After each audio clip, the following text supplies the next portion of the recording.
Do we have a motion to approve the agenda? I move. Been moved. There's a second. All in favor? Aye. Aye. All opposed? Motion passed. Citizen participation. Yes, we have two. Have Angela Thomas. Afternoon, board, CRA. I just have a question, a general question in regards to, resolution 2024-3, dealing with, I see it's a board discussion, but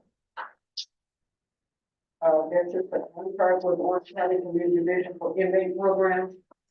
Just want to know what actually are the inmates going to do over here in this town that we ourselves cannot do? And why bring it to Eatonville? Our next one, Mr. Anthony Grant. Good evening, board, members, residents. I guess I got 2 to 3 minutes. Got a question for you. Who establishes the CRA director's work schedule? Is that the chairman or is that the board of directors? And looking at the agenda for tonight, I see you've got some landscape funding requests for Kennedy Boulevard. How does that tie into the CRA master plan? Is there a page with section number that speaks to? And my second question to you is under the program of the Small Business Administration, the Small Business, it's like a facade program. How does that tie into the master plan? What is the budget? What's the request of the budget? What's the present budget? And is there a policy that's going to be attached? I see a resolution that it has some criteria. So is the resolution the policy or is the resolution setting the guidelines of the program? I really wasn't real clear. The next issue I have is the demolition project proposal. What is the budget again? What's the total budget request? It doesn't allude to it. How many properties exist that can qualify for this particular program? I don't think that's a sort of task. People are relatively small, so that would have been helpful to know how many properties in the town qualify or appears to be just as a drive-by will qualify for such a program. Next, I see that the CRA director of the resolution, under proposal resolution 2024-7, is asking the board to appropriate $300,000 for authorization to purchase properties. But in the resolution, it gives the sole authority to the CRA director to purchase these properties. And I hope that's not the case, that this board just willy-nilly give a staff the authority to purchase property without a final approval by the board. I think that could be problematic. Lastly is there appears to be a resolution in support of the memorandum of understanding with the Health Community Development Program Corporation, but there is no memorandum of understanding attached. So what do we get and what do we get? Well, certainly there should have been a memorandum of understanding attached, which explains what the board is going to get in return or what they're going to be subject to give. So those are just my questions. Thank you. Thanks, sir. And that was our last one. Motion to approve the consent agenda. I move.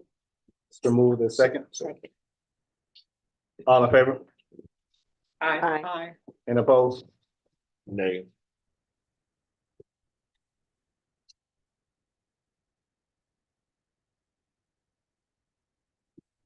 Motion carries. Board decision versus approval of resolution 2023-23. Ms. King, can you read the preamble? Before I read the preamble, can I speak to why we're bringing this back to the board? When this resolution came before the board, it was the desire to vote on it, but there was not a motion put on the floor. So it had to be considered a discussion item. So I'm bringing it back so it can, have the appropriate, action. Just for the history of it, this particular item, resolution 2023-23, did not pass when it was presented, but because it was not captured in the minutes, in the recording, with a motion on the floor, we have to bring it back for appropriate action. So with that being said, the preamble, a resolution CRA R 2023-23, a resolution of the Town of Eatonville Community Redevelopment Agency, TOCRA Board of Directors authorizing the Kennedy Main Street beautification upgrades, providing for conflict, severability, and an effective date. Their motion, move. That's what it says. Second discussion, Director Creighton. If I'm not mistaken, the last time this came before us, we had some input from the CAO. I was just wondering if you had any additional information regarding the Main Street program. I know we talked about phases, we talked about estimates, we talked about getting some clarity. I think we might have cleared it up about the whole installation versus maintenance. Just wondering if you had any additional.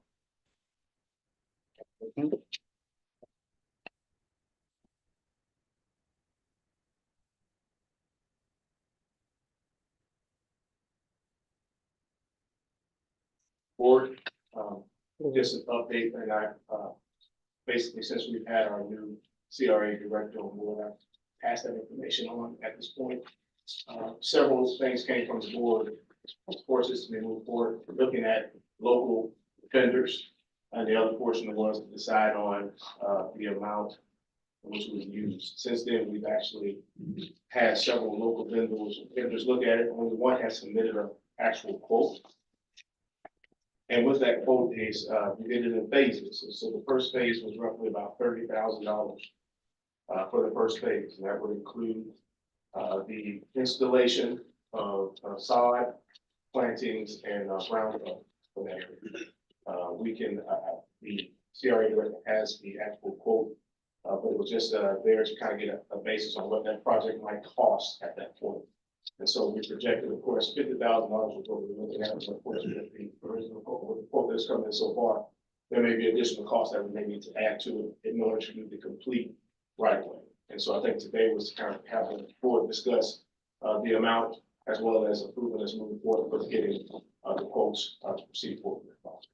And I'd like to also add, directors, both the 97 comprehensive CRA plan as well as the revised one that was done in 2015, both speak to streetscape plan that's within on West Kennedy. And the question was asked, it is in goal number 1 for a streetscape plan in our original 97 redevelopment plan, and then in the 2015 redevelopment plan that was done under redevelopment objectives and initiatives. 3.1.5, enhance landscaping along Kennedy East and West as indicated in this plan. Improvements to West Kennedy will be a significant opportunity to enhance the physical image of the town, augmenting the county's landscaping investment in the median with enhanced foliage. Understanding that this is not a maintenance project, we are coming to install and enhance and beautify the area. It is then the responsibility of Public Works in the town to maintain. Can you give us what page you said on, please? And the original plan 97 is Yeah. on page 20, it's under streetscape plan. And then in the revised plan that was approved by the board in 2015, it's number 3.1.5, enhanced landscaping can be. Can you speak to the potential increase in funds that may be needed to carry out being live, what's being out? So there is a price difference with locals as it was requested during the December meeting. Those were prices from various entities that were outside of the town. So we have since spoken to and kind of, communicated with several who are licensed vendors within the town, and their prices are a little bit higher. Do we So have there's a number? potentially, we would ask that it be up to 75,000 just to cover the basis.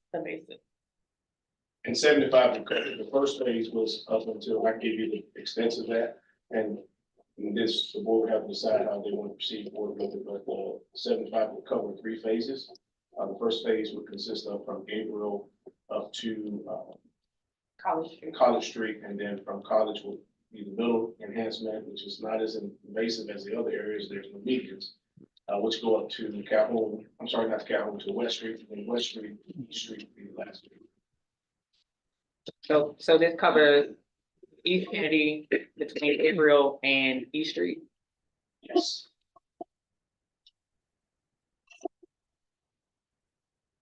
So am I not mistaken? Funds from the CRA can be used for infrastructure, right? Enhancement. Enhancements, yes, infrastructure enhancements. Infrastructure enhancements. Give me an example of that. So say, for instance, in this case, we'll be enhancing the right of way by installing saw and plantings in that area. When I think of infrastructure, I think of water. But according to your plan, it has different phases, which is the streetscape, which this falls under. I understand that, but Yeah, if we want to start with some, I would like the 50 grand. I would like to start with the what? That's just my Okay. opinion of that. That's fine. You know, looking good is all good, but still having water breaks and other situations without water and infrastructure, I would like to see that get strengthened in first, and that's just my. So you're okay with staying at the 50 for now and then No, you no, want to do the project at all? for now. That's just me. I'm only one vote. Throw it, Washington. This issue came up, we supposed to have been, my mic is not working, but this, the sod project that we passed years ago for the median, I don't know why the town didn't go ahead and implement that back in the day.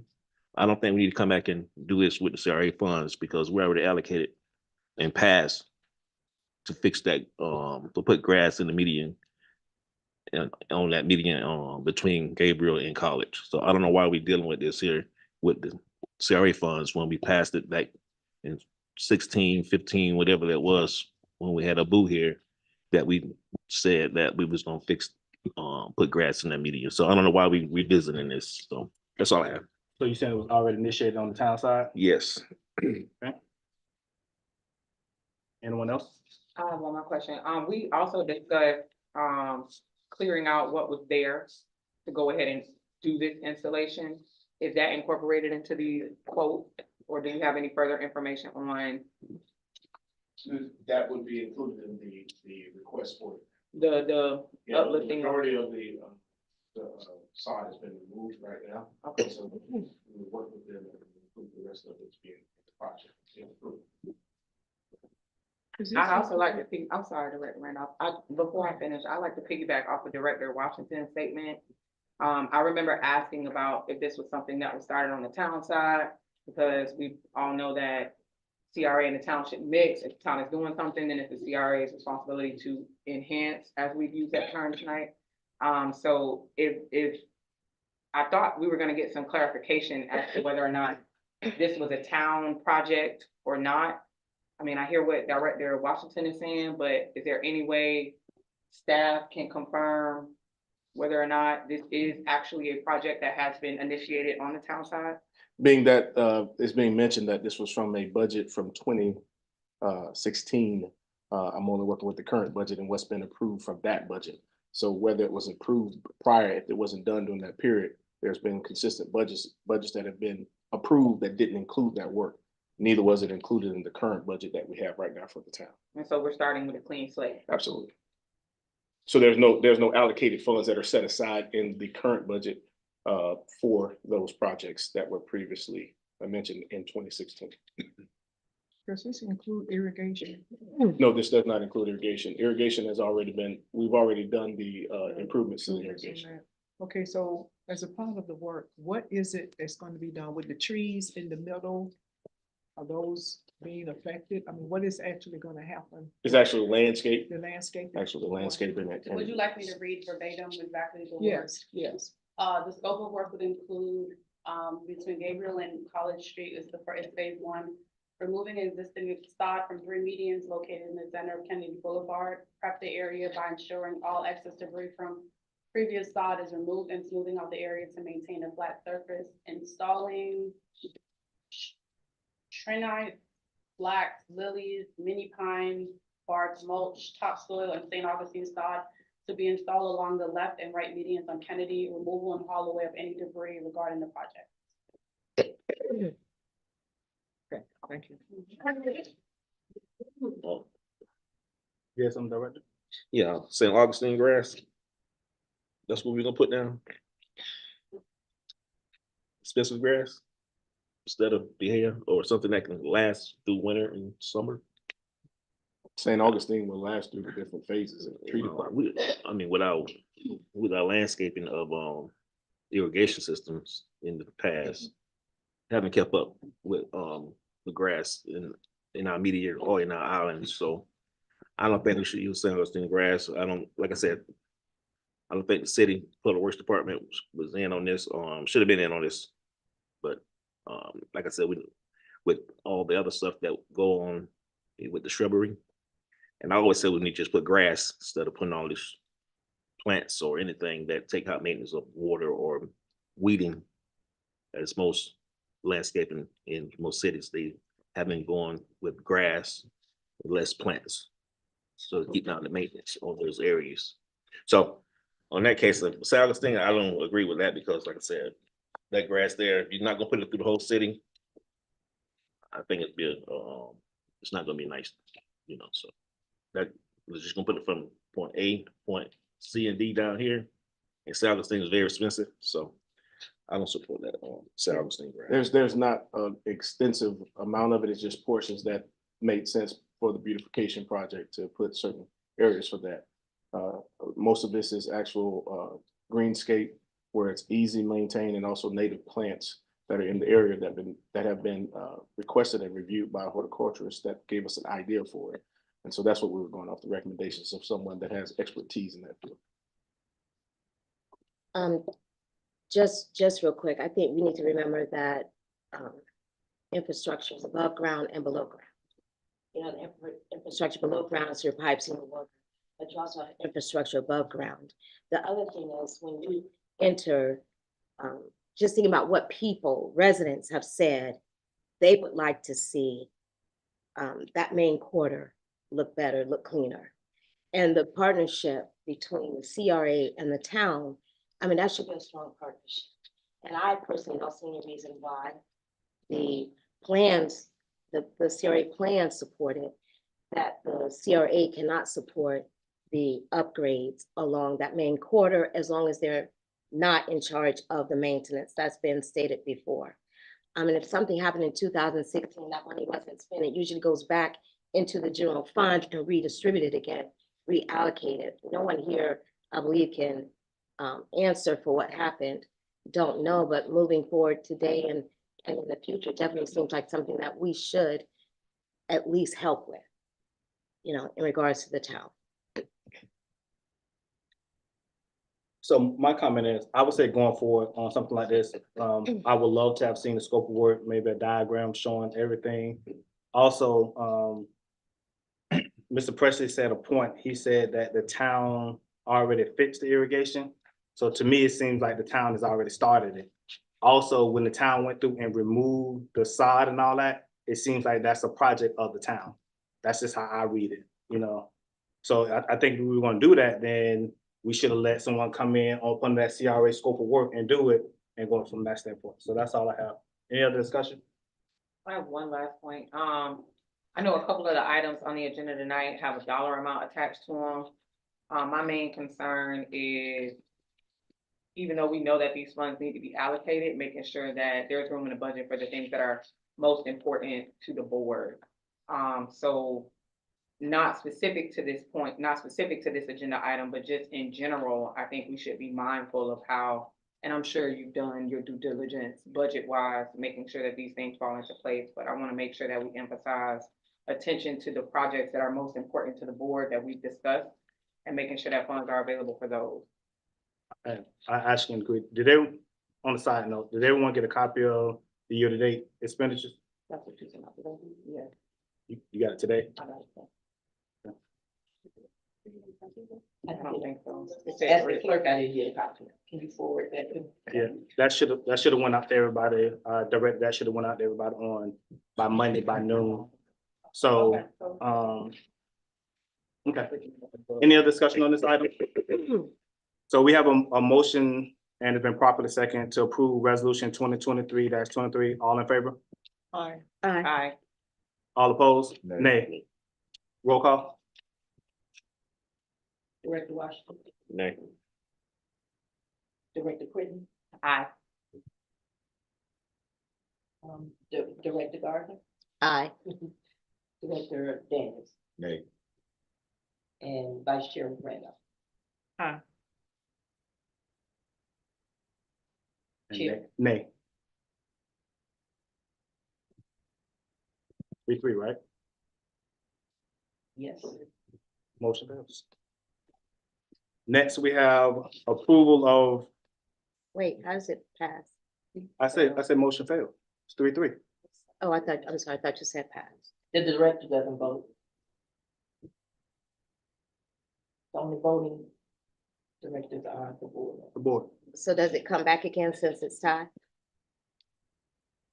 Once the final seat, does it come back again for a vote? No, it fails. At this point, you would have to come back on.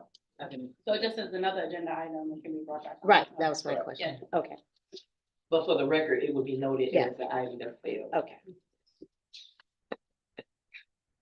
Next, we have approval of resolution CRA R 2024-3. Ms. King, can you read the preamble? Resolution CRA R 2024-3, a resolution of the Board of Directors of the Town of Eatonville Community Redevelopment Agency, COBRA, Eatonville, Florida Board of Directors approving an agreement with Orange County Corrections Department Alternative Community Service, ACS program, providing for conflict, severability, and an effective date. Ms. Rose, I'm gonna pass this over to you. Can you also answer Ms. Thomas' question in reference to why this has been brought in? So there are, areas within the town that, so first and first, we're a small staff. And so there are areas that are not, that we do not have the staffing ability. Many municipalities across the region, they use low-level offenders as a way to re-enter, into the community and help by doing community service. Ultimately, the goal is to make sure our parks are being kept clean, ensure that our main street and thoroughfare, every day I come in up Wildmore, and being the main road off the highway, there's always trash, there's always boxes and debris. So the goal of this is to use, to partner with Orange County Corrections and, allow low-level, individuals to serve their community service within the town. Within the agreement, I have requested, there is an exception within the agreement, I have requested to Orange County that we do not get any violent offenders.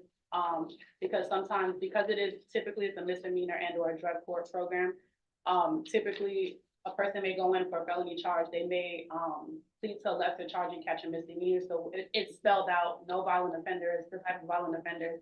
This is a way to keep our community beautiful, and that's the ultimate goal. And it's spelled out like that. It's debris cleanup and debris cleanup on our main thoroughfares as well as our parks. It's no cost to the town within the agreement. Orange County Corrections accept all liability. So if a person is doing something and they get hurt, it's spelled out in the agreement that they have insurance on the individual. Question for you. Why are we bringing it upon the CRA instead of proposing this through the town? So Public Works could facilitate this, since you're saying parks and all those things. This is something that in the Orlando CRA, this is something that it fell under us, it did not fall in the city, within the city of Orlando. So there are other CRAs across the state that use the same program. Question, wouldn't they be addressing the CRA, like whatever, certain CRAs are not the whole town, like the city of Eatonville. So wouldn't they be addressing that particular area as far as fixing blight or picking up trash in that particular area? Because I had the same question too. It's like you will be not taking our public works out of a job, but you'll be helping the town. But I thought it should come under the town. Am I making sense? Like certain blighted areas are not the whole town like Eatonville is. So they would be concentrating on Paramore area only, as far as picking up trash and making sure it's clean there. Well, it actually, the clean team does, the the community service does focus in the downtown as well. So there are community service, and the community service workers do different things. So here's what I would say. As the CRA itself expands and we start looking at different programs, this allows a way for additional help in areas. So for example, later on in the agenda, there's the banner program. It would assist and help in putting up banner, and the individuals would assist in helping putting up banners. There are various programs that and I foresee us expanding into as a CRA, because understanding currently there isn't, and to my knowledge, there isn't a set clean team. There isn't a set, like the other departments don't have a specific group that's what their main goal is. It may be additional, like, hey, if you're out somewhere, you see something, you pick it up. But that's what this is. It's to assist with keeping our town clean. Question. Mhm. I think our public works department has schedules as far as picking up trash. I don't know if they follow through with them, but we've had this discussion, like our receptacles in front of the hotel need to be dumped. And when we made that aware to our public works director at that time, they said that they were on the schedule and they would get around to it. So there are schedules for the public works department to pick up trash and take their time whenever they finish meter reading to clean up Kennedy. You know, this is just in the past what I've experienced. Before we move forward, did the motion go forward? I know we're doing a lot of discussion. Did we put the motion in here to approve? Or is it- No. I don't know. That's my fault. Oh, okay. I just So, want to make sure I we'll, missed it. we'll pause discussion for a minute. Do we have a motion to approve, I'm sorry, a motion for approval of resolution CRA R 2024-3? So Second with discussion. Second with the session, Director Creighton. I do not have a discussion point. I just want to make sure we get it right. Thank you, I appreciate that. Okay. Director Randolph, I mean, Vice Yes. Chair I know Randolph. we said that it's not going to incur any cost, but it will, because according to the guidelines here, this program requires to have a site supervisor to supervise these individuals. So there is a cost associated with this. And then the other question is, how often will these persons be utilized in the town? Because if we're having issues now with staffing and all the other issues that comes along with managing and supervising employees, and now we have additional workers that must be accountable, and reading all the documentation, there seems to be, this program has to be well documented on their duties, their work hours, their job performance, what they're doing. You're gonna have to really stay on top of this. So we will have to dedicate someone here from the town to be the site supervisor, and you have to be with them. So who has time to do that? So the site supervisor is technically the organization as a whole. If you give someone a trash route and you say this is the route that you have to go to pick trash, there's no one physically gonna watch every single way. It's, you spot check like you do anything else. When we hire, when any municipality hires a garbage company, it's not, there's no one from the town sitting in. It's your contractual obligation as an individual who's on community service to come and deliver what's expected of you. And what was the second question? As far as bodies that will come, I'm not sure. We have an intent agreement to go into that. Most individuals, from my understanding, they get roughly like anywhere between 50 and 80 hours. So it'd be working on a schedule within that time, obviously working on a schedule with the individual when they're available. Thank you. Director Washington. Yes, this is not a new program to Town of Enville. This is an old program, really. We had this back in some days where college parties to get these inmates do the ditches and things. And when I came aboard, when Mr. Dixon was the CAO, I asked him about this program back then, why we couldn't get it back, because it take pressure off our public works department to do these areas that we weren't keeping up in the beginning. So this is not a program to the Town of Enville. So, I mean, he said they stopped doing the program when I asked him about it. And that, you know, if I was seeked into it, I probably said it, probably still doing it. But I didn't look into it further because that's what we paid them for. So this is something not new. So if they can take some pressure off our public works and staff to do some areas that we're not keeping up, I don't have no problem with this. I have a question. Is there a duration on this, program? Is this a 6-month program, a 1-year program, indefinite program? We can end that whenever we like to. So we can give notice and say, we no longer want to participate in anything. So if we start and the board says, like what we're seeing, we don't see improvements, I can make sure I present you a log to show you how often individuals are coming here. And we can go that route. And then we can say, hey, we want to pull the plug at every point in time. Like, there's no obligation that it must be a 2-year. It's just going into contract and then moving. And my last question is the agreement finalized as it stands in the packet, or are we making any adjustment to it at all? We can make adjustments because this isn't, I do not have the ability and authority to send it through the county until it was brought to the board. So if there is something you would like to add or take away, I can definitely take it before.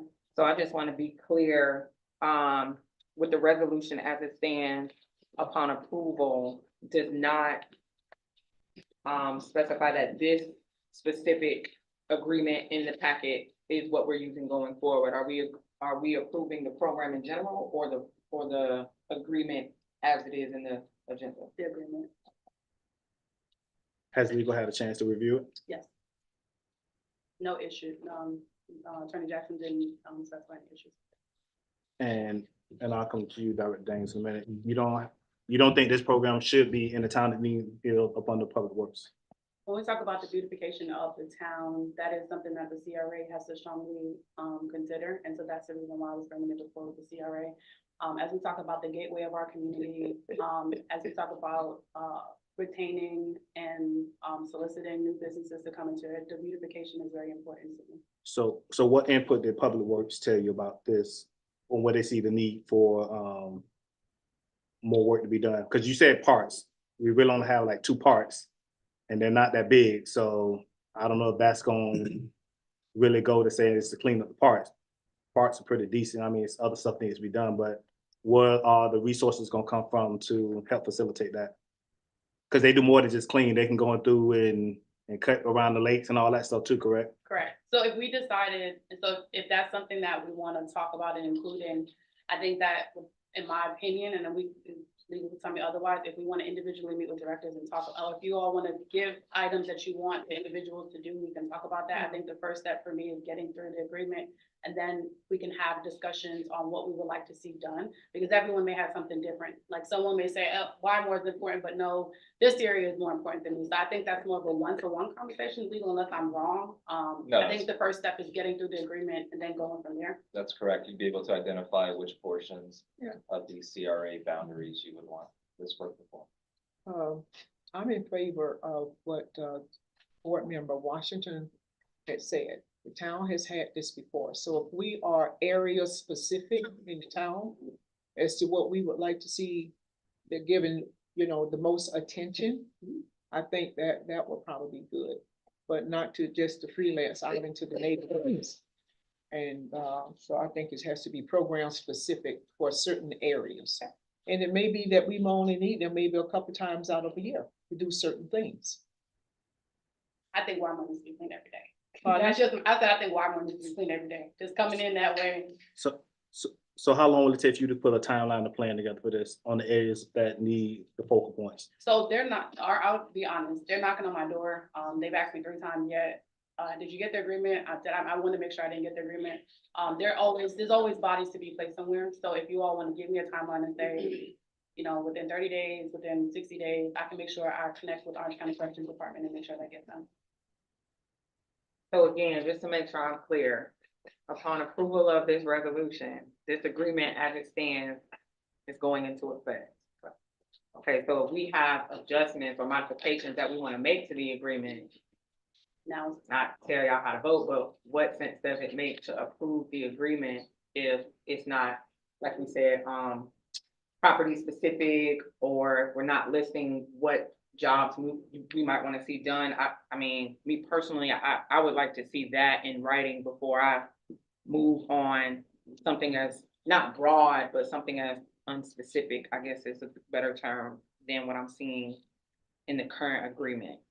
So the agreement is not specific to the county. This agreement is the standard contract that the county sends to everyone, and then within it, it gives you the broad spectrum of what individuals can do. So we as the CRA will set those expectations of any parties that come in with under the agreement. Literally, this resolution today just approved the agreement. If we want to spend time tonight, I can jot down and say, these are the areas of focus, or we can have conversations where, again, some individuals may not want to talk about every single area. Some directors may be okay with sitting here and spending time and going over every specific area. If that's what we decide, if the board decides to do that tonight, we can do that, or we can approve the agreement as it's placed in the resolution, to get to at least get the program started and because I'm not sure what their next steps are. I'm not sure if it has to go to the BCC or not. The first steps is getting the agreement, and then the duties are literally as assigned, and it's spelled out in the agreement. So we would internally make that decision. And it says on page 32, item B, that the employee from your agency who is assigned as the site supervisor designee will develop a daily work list and arrange assignments. So that's the flexibility. Okay, yeah, that's more so what I was looking to clarify, that, you know, even if we agree to the program, that the agreement is something Eatonville specific. Yes, it is. Okay. We make the job to do so. Again, if we, Chair Daniels brought up cleaning up, mowing certain areas of ditches, if that's something we decide, we can make a list of duties that we like. Yeah, I don't want to hold all of the. I think the only thing for me too is that we have a clear understanding that if there are any sort of improprieties or violations, that there's a direct link to a direct path to getting it taken care of, like immediately. It's spelled out in the agreement, that automatically we reported to, I have a direct contact, I will have a direct contact at Orange County, any violations, any issues that we have, obviously if there's something criminal. But if a person just isn't showing up, so, but let's say for instance, individual scheduled to show up tomorrow, and they don't show up, then I have a direct connect at Orange County Corrections and say, hey, this individual that was assigned did not show up. With that being said, if in the event that, and this is just a what if, in the event that something of that nature does happen where the work is not being done that we're agreeing to, who is that work being put on? Is that work being put on Public Works? No, because the work isn't being done currently. So then the while work is just still not getting done. Correct. The goal is to make sure that we're keeping the town clean. Any other discussion?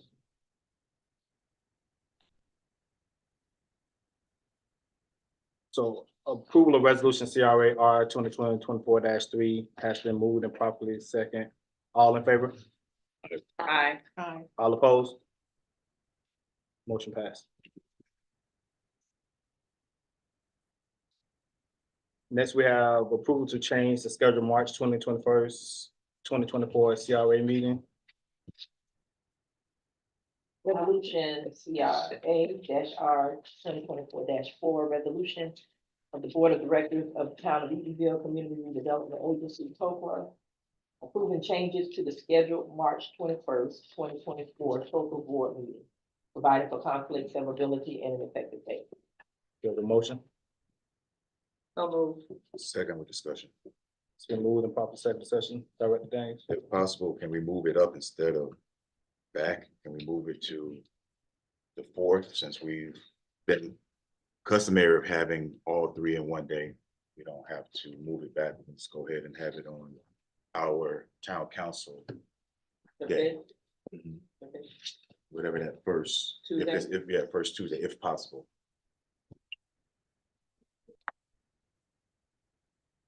What time will we do that? We do usually do 5:30, 6:30 workshop, 7:30 town council. CRA you talking about? Mhm. Okay, so 7:30. No, 5:30. So we do that 5:30 instead 5:30. of the workshop? Okay. Right. That's the 5th, not the 4th, right? The fifth. Yes. 5th, okay. Just a suggestion. I know that's the month of the election.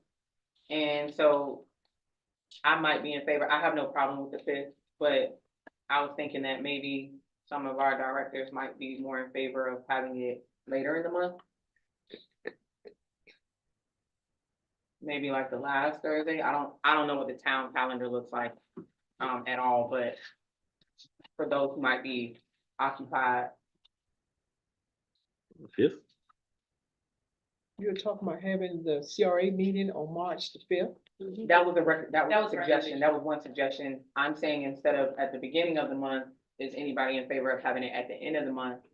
Since we'll, as a town, be occupied partially with the election, this, to not take anything away from those who might be occupied.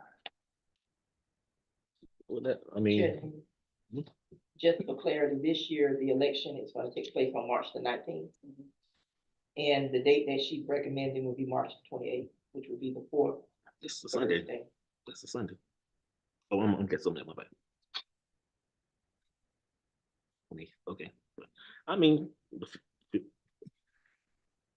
think the fifth is good for me. So, Washington, what are you saying? I think the fifth would be good for me. I mean, kill two birds with one stone, so. Vice Chair Randolph, your suggestion? No, I'm still looking at the dates, trying to find, so we have to come back in 2 more weeks? Is that what Or you're we would saying? do that, or we would do the last Thursday in the month of March. Or if there are no items, and I'm gonna be, and that was part of my report, the next 30 days is gonna be very hectic with the museum. Again, there are a lot of open projects that are pending, and so if we wanna skip March, that's also an option on the table. We don't want to skip March. Director Daines, you said March fifth, Director Gardner. If, I'm like the latter, if this is a heavy agenda right here, I can't imagine too much more for you to work on, for a meeting in March. So I think that if the need for a meeting is, then the latter part of March. But if you find that there isn't much more and you're still working on these items, then it would be okay to put it for April. Put it towards what, I didn't hear the They last. put comment. towards April. Should be Right. more, tomorrow. To- I'll make to, a, yeah. I'll make a comment in a second, but Director, I was gonna bring up that we're still in the process of scheduling workshop dates for another topic of discussion, which I was gonna bring up later on, but I mean, I know that it's possible that, there might not be a lot of items, so that's a good point. But I mean, we still trying to schedule workshops, so. I would say that we still need to have a meeting on, March fifth. I was just given earlier today something from the Florida Joint Legislative Auditing Committee, a response that we need to have back to them no later than March 29th. So I think the March fifth date, we need to go ahead and execute so we can promptly respond back to them on their thing from Senator Jason Pizzo's and Representative Mike Caruso's office. So I think March fifth need to be the date that we need to still go with. And I don't know if you all have a copy of it, but Ms. Rose, can you make sure that all board members get a copy of that documentation?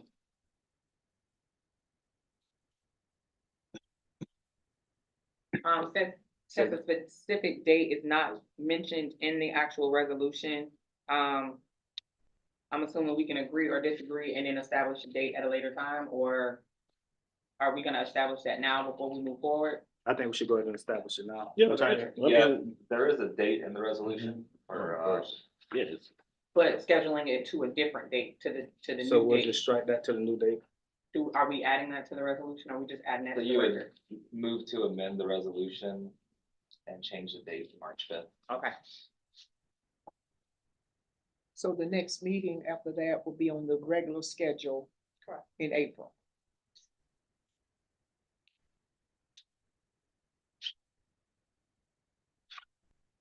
Any So other that's- discussion? We'll be coming back 6 weeks. 6 weeks later. I think that's a long stretch. Yeah. I think. I we mean- need to- I think we need to keep it, very closely to that week. I think March fifth is a little too early, so we'll be off for 6 weeks without any CRA items. To me, I just think it's just a little too short. So, Vice Chair, I'll go ahead and say, so from the Joint Legislative Auditing Committee.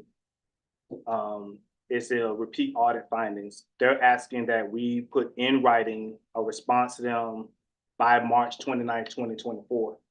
So if we go later on, we will not have proper time to respond to them in writing and be able to have discussions that we need to have to go forward. So I'm saying on March 5th, we need to go ahead and have that meeting.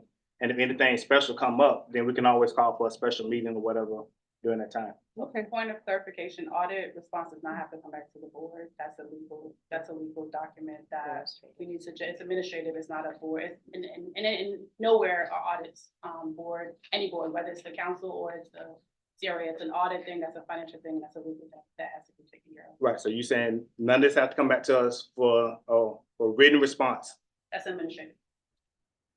That's Is all that administrative. something That's that what you you- have a legal, yes, you have a legal, that's the point of having a lawyer, and that's a legal audits are handled. We'll verify that, because I did talk to Attorney Jackson prior to on this matter.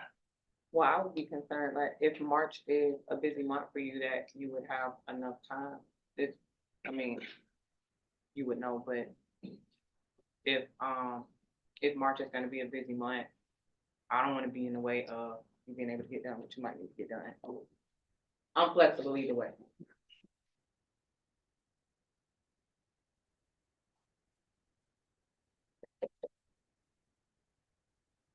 Any other discussion? So are we going with March 5th, or is there another?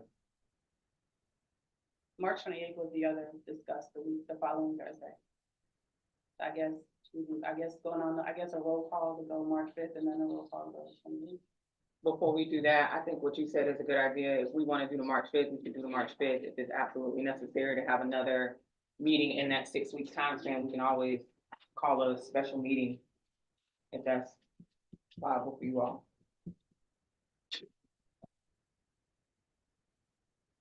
Do we have consensus or? Once it, I'm in agreement. March Is there 5th. anybody in disagreement Uh, with the March 5th? March 5th? I think it should be later. You think I think later? it should be later You think the 28th? before sooner. but they're trying to meet a date. Oh, It's a long time. So you can Chair. just, But Just keep in mind, on the 5th, you do a CRA meeting at 5:30. It's gonna limit you to an hour.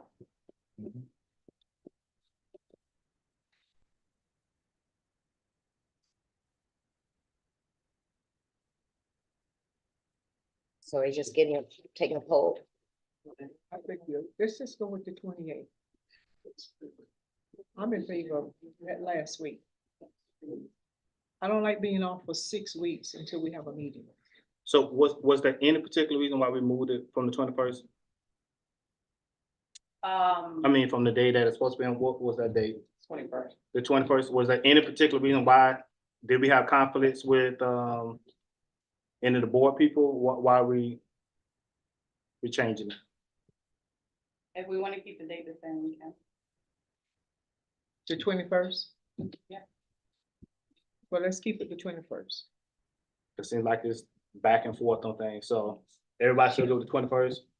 Let's keep it the 21st. That's the date we should be meeting anyway, so let's just stay on schedule. 21st is on I thought we did them on Thursday.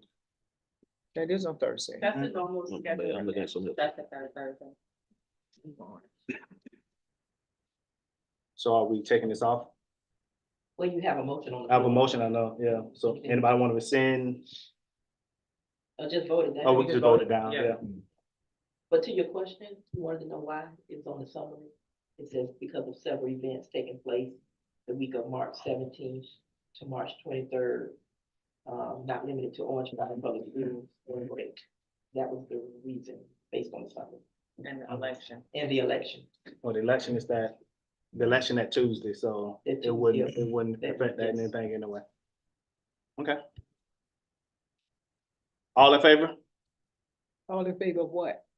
Of changing the date from the Or- 21st. Yeah, Changing from the 21st to what? Or leaving it, it's on the 21st already. It was, yeah, it was already on the 21st. Okay. There's nothing changed. So the current motion right now is to, for the resolution to change it from March 21st. Okay. But we're gonna leave it, so it'll be easier just to rescind it and go from there. We never changed it. So What we changing? We just. because the resolution is out there with changing it. So we were saying that, then we could just move forward from it. But why would we not consider changing it at the request? If there's not a ton of work to be done, spring break is big for some people. And if an executive director, if you can't make it for any reason, why would we not consider the request to change it? Especially looking at the agenda now. I mean, nothing's going to, we should consider it because it was requested.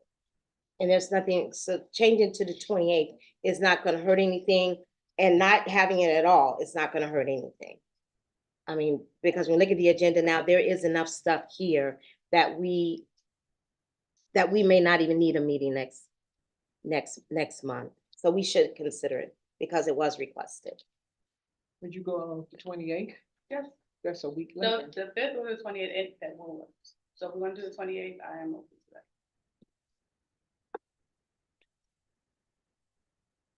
So before we vote, Yeah, this done got murky. No, so it seems like the request is to move it to the 28th. Correct. So if that's the request, why don't we just let that be the vote? And per legal, So you have to amend the resolution. Resolution. So you could move to approve the resolution with the condition that the meeting is changed to March.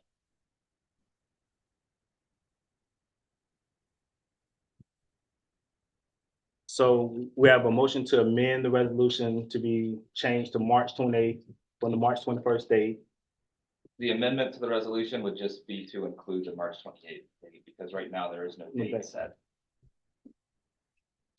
So we have a amendment to change the date to March 28th, which was not stated in the resolution. All in favor? Aye. All opposed? Nay. Nay.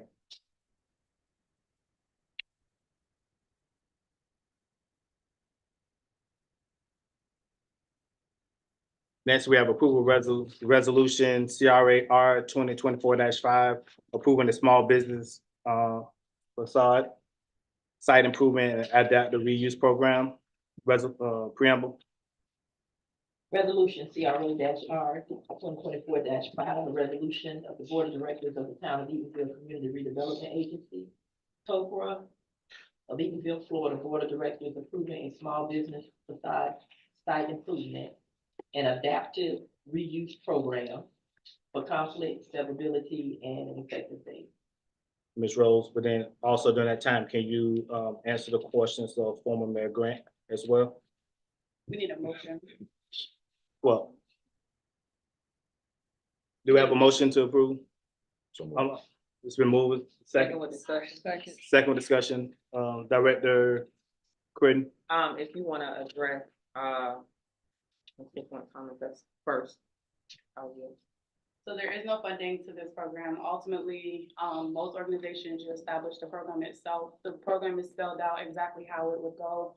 And it would be placed in an actual legal, regular document that has an application, which you all have been provided, which would lay out what the requirements are. Everything for the program is spelled out here. There is no funding at this time. We are approving the program, and then we are going to work on advertising and letting the businesses in the community and letting people know that there's an opportunity. What the issue is, there's money to be spent, but if we don't want to allocate in the wrong budgets. So the goal is to put the program out there. And if there are interests from parties that want to participate in the program, it's there. Will you establish the budget then? Yes, we will begin establishing budgets once we get, but the one application could go up to 40,000. So if one of the board members would like to amend the motion and add, putting $40,000 into the budget, we do have that opportunity because there is funds available for it, to at least have funds available for one application to come in. I'll speak and then whoever else afterwards. As it was when I spoke with you, I think a budget has to be determined ahead of time. To say we'll see how many applicants come in, I think we're doing an injustice to taxpayer dollars. So I think a budget has to be established ahead of time before you're saying you're gonna put a program out there, because then what about if it's my friend that comes, and then we're gonna have all the improprieties of we're showing favoritism or we're doing it for whoever. That's just my thought. So I would ask that a budget, be part of the motion that we establish the program, that there is, the board decides tonight. Again, one application would be would be up to $40,000. I would ask the board to consider creating a budget line item and putting $40,000 in it so that we can accept at least one application. I'm not in favor of that right now. I think more information needs to be, I think, as I told you in the meeting that I had with you, we need to really go through and dissect our budget and correct our budget and all that before we bring a program of this magnitude in. And I think we just have to stipulate to everything so we'll know exactly where we stand. I think on page 41 kind of spells out The entire the program, amount yeah. on the projects. correct. So Yes. 10,000 for exterior and facade and up to $20,000 for interior renovation. Yeah, but I do agree that we do need to set a budget, so. Okay. This is kind of incomplete at this time. So we don't have a program that exists, so it's not incomplete. The resolution tonight is to approve the actual program. Again, if we would like to do an amendment to actually put a dollar amount towards the program, we can, but the program does not exist currently.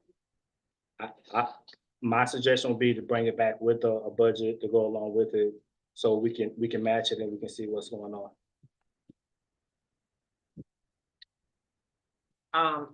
I know you and I spoke and I asked about, the liens.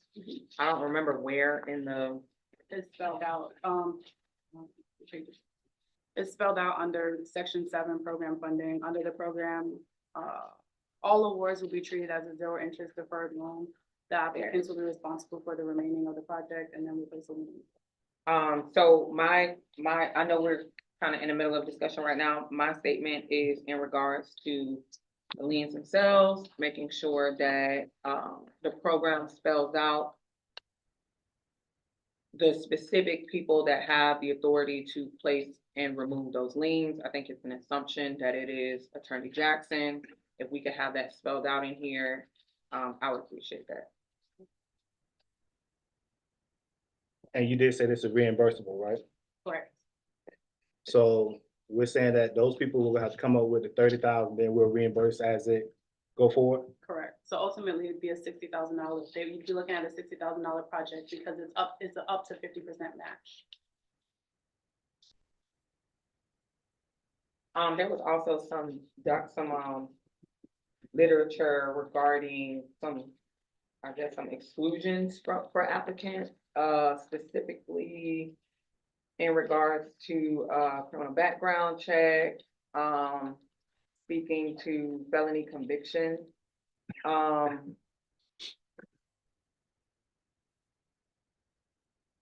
don't want to exclude somebody who might have a past. I know we all want to be careful, but I don't want to exclude somebody who might have a past. We just spoke earlier about how things can be pleaded certain ways and how loose literature can be with statute. I don't know how the rest of the board feels about that. If somebody has a conviction, such as the ones that are listed under section 5, if they should be excluded from consideration. Somebody might be turning their life around to give back to the community. We don't want to stop that or exclude them from participating because of a potential mistake. I think we should discuss that in depth. Me personally.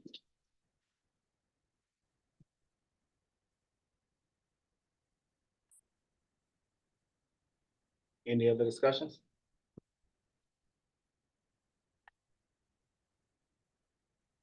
Let me say this real quick. So, you said $40,000 so that you could do at least one. Correction is 30,000 because it's 10 for the facade and then up to 20 for the interior and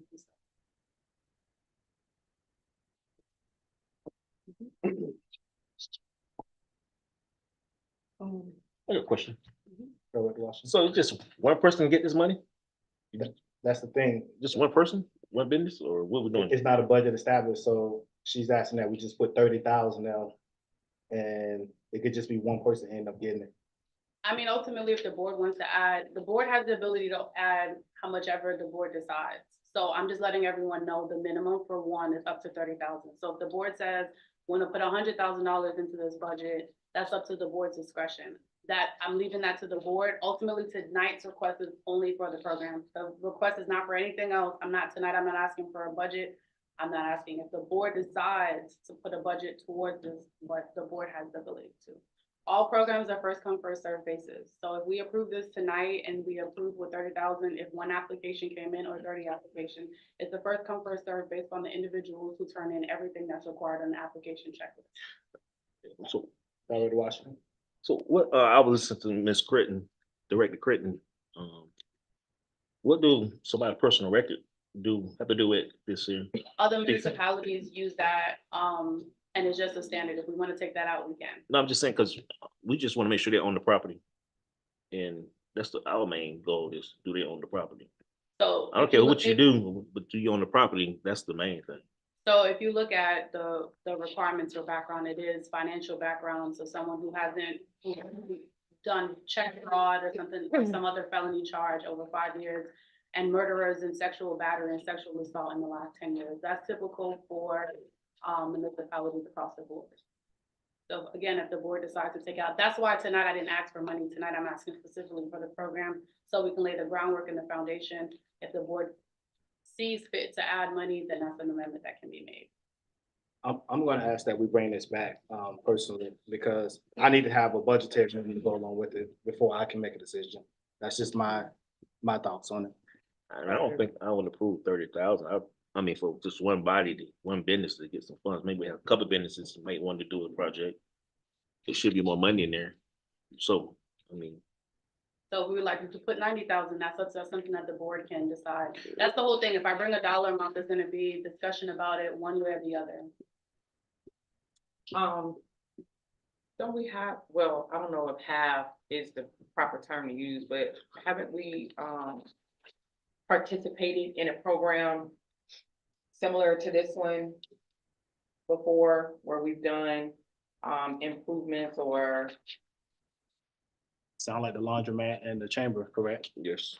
you gonna call me out, then yes. I Yes, mean, we it just sounds like gotta the just, laundromat, it sounds like the chamber. So I mean, I don't know if you're familiar with, those programs precede my participation on this board, so I'm not 100% sure how those former programs were carried out in its entirety, but it sounds like something that we participated in before. Is it possible to take a look at those programs to see where they might be similar? Sounds like those programs might have had a little bit of success, might have had some tweaking that we could have done. Is it possible to take a look at those and kind of line them up with the pros and the cons?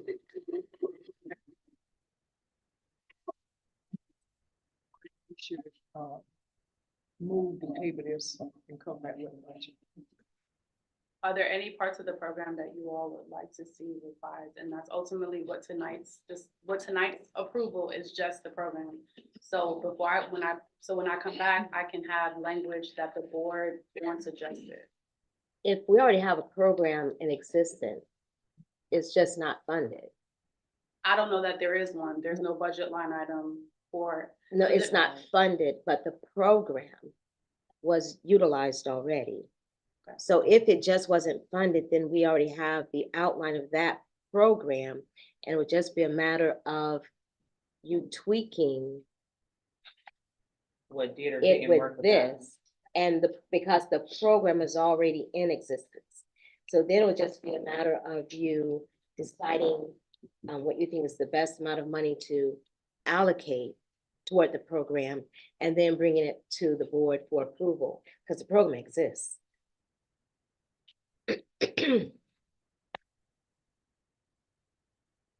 any other discussion?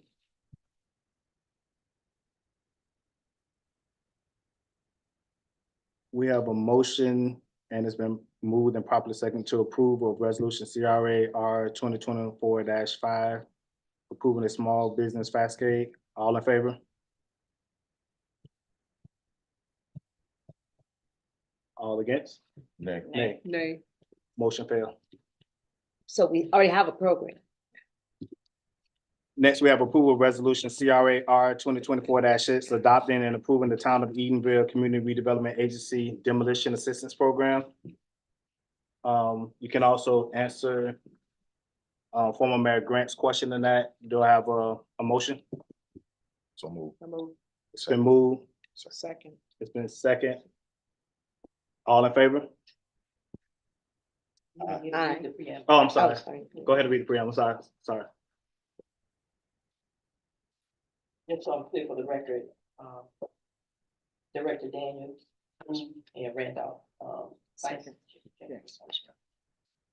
Resolution CRA R 2024-6, a resolution of the Board of Directors of the Town of Edenville Community Redevelopment Agency, TOCRA, Edenville, Florida, Board of Directors adopting and approving a demolition assistance program, providing for conflict, severability, and an effective date.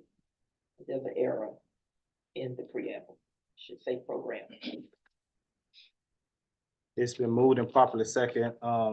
Discussion I want to put into it though. Can you answer those questions from former Mayor Grant? Currently, this is a brand new program that does not exist, so we did not, again, as the previous program, we're just laying out the foundation for a program, so there is no budget. We are in the process of finding out the properties that qualify. Our code enforcement, office is taking care of that, but there was a death in the family visiting. But for those that are not aware, Mr. Booty's father-in-law passed away this week as well. So about how many properties are we talking about? If I were to give a rough estimate, probably 10 to 15. 10 to 15. So budgetary, you're talking about at the most 75,000? If you're saying up to 5,000? Correct. Yeah, correct. And it's not in the budget right now. There's no, this program does not exist. So if we would like, the board would like to move money, we can do so. But we had discussion on this before. I mean, this was brought to us, I think, probably November, October of last year. I think Director Washington, wasn't that something you was pushing at one point? So what I will say is I did address the comments, concerns, from that minutes and added it in here, which included liens, requiring the person to bring forward what they're trying to do with their property, making sure that they bring licensed contractors. And I think those were the main concerns during the last. I think the only other thing, if it had to be a demolition, and it was a conversation about, but you said lien already, putting a lien on the property if we have to, okay, you said already. So those are, and then there is a criteria. So in section Right. 14, there's a criteria laid out, which would specify. So an individual is not just gonna come and knock a building down. It specify what are you gonna do, what's your plans moving forward, and, you know. So my question to you, as I asked you before, will it have any tax implication on us with those buildings being knocked down? And also in Orange County, normally that comes to code enforcement. So why would we bring it from the CRA side instead of the town bringing it from their side up under the code enforcement and stuff? So the number one goal of the CRA is to deal with blight and economic development. So the CRA is addressing something that the town is not addressing. So this is a brand new program that the town is not currently handling, and is not currently doing. And you say 10 to 15 homes, correct? Oh, Go ahead, Chip. the only thing that I would ask is that, instead of just tearing them down, knowing some background, I remember the one home that was over here that was gonna be demolished, but it had to go through the historic board, so that we can. So to address that comment, I have collaborated with and connected with the clerk to ensure that we are rekindling and I guess revamping the historic board to ensure that any properties that are brought forward are approved by the Historic Preservation Board. And so it's a collaboration of entities that I intend to work with. To somewhat piggyback off of Director Gardner's comment. My main concern is for citizens that may not be in a position to take action. So I know this is an application kind of program. But for example, if you have a building that code enforcement is categorizing or classifying as dilapidated, blighted, slum, et cetera, and said family is in the middle of probate. Are we starting something that could cause turmoil in our community? Like, are we saying, hey, we have a program and we're gonna cooperate with code enforcement to have them go and look around and see what properties may or may not fit this program? And in the process of doing that, are we risking bringing additional headache to a family or an individual that might not be in a position to take advantage of said program? Are we opening up a floodgate of fines and fees to our constituents that they might not be in a position to do anything about? Not that that's a reason not to do the program, but just for consideration. So two things to think about. The program is for property owner, so it would be the property owner is aware of what's happening. And then the other part of it, liens, as far as the code enforcement section of it, code enforcement, the property's gonna run liens on the building anyway. So it's us dealing with addressing the issue. Ultimately, when you place the lien on a property, there is opportunity for an organization to take further legal action, which would include foreclosure, which would include other things. So this is just a way to deal with the blight that we have and the eyesores that we have within our community. So question for you, if we go through and we demolish that house for $5,000 or whatever it is, and they sell it, are we recouping that $1,000 back? It's spelled out in the agreement that they must, if they sell or they foreclose on the home, we must get our. It's spelled out in section. Is there a time limit? The graduation point is 4 years for this program.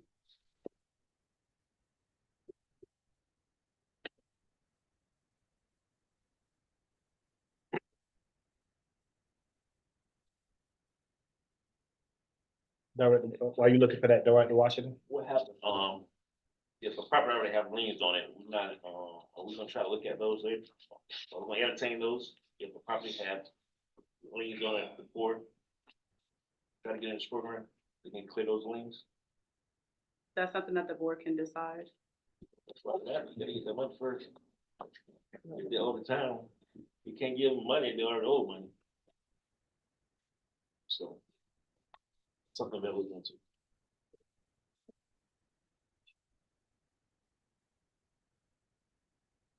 And this is a 50% reimbursement match. Okay. While you're looking at that, the only other thing that I would ask is that whatever lien tool, whatever lien tool that you use, that is just pre-approved through legal. Okay. Because once it's there, it's there. The other thing for, regarding Director Washington's comment, if liens are on the property, by removing the blight, we improve the area, but they're still gonna have to pay off that lien Mother liens. eventually, if they want to do anything with the property. Right? Liens still will have to be cleared up, to my understanding. Unless the board decides otherwise. Right. And any board, no matter what entity it is, if the council decides, so this would be a situation where it'd be a council decision. So that individual will be responsible to come to the council and say, I have an application before the CRA for demolition. I would like for the board to reconsider it. That's a town thing. That is in the CRA thing too. So it's a town thing, right? As far as the lien, as far as if there are running fines and liens, that's a town thing, yes. But we shouldn't look at the applicant, if they have those there, they shouldn't look at them until they clear those with the town. Correct, and it's spelled out here in the guidelines.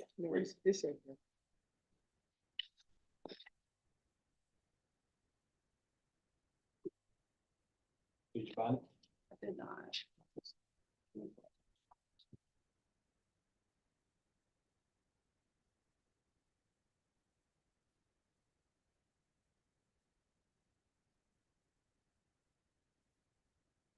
I believe it's on page 50. Yeah. Yeah, page 50. Yeah, look on page 50.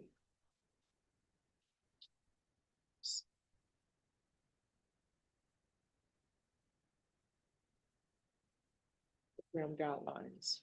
Let's see.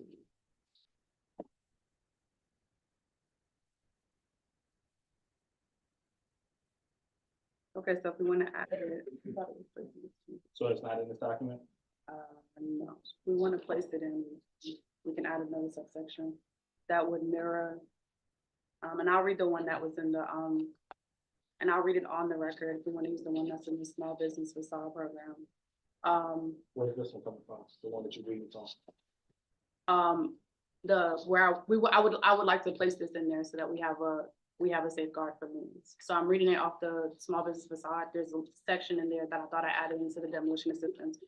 So for those properties, it's spelled out right here as far as liens and forgiven. For those properties, the owner applicants qualifying for the program award amounts, and it breaks down from 1 to 1,000. The payment is deferred in a 3-year period, where the loan depreciates 33% for the first 2 years and 34% for the 3rd year. So we'd like to add that in. I can add that as a subsection.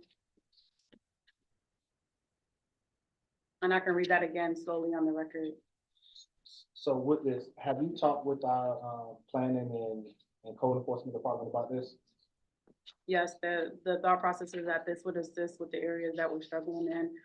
There was last year, Universal Engineering did site visits and they did condemn roughly about 5 or 6 properties within the town, and nothing has been done except with one where the owner did demolish and building. So it's done on the town side already, correct? No, that was done in this year. If I'm not mistaken, Ms. Washington was the one who initiated the Universal Engineering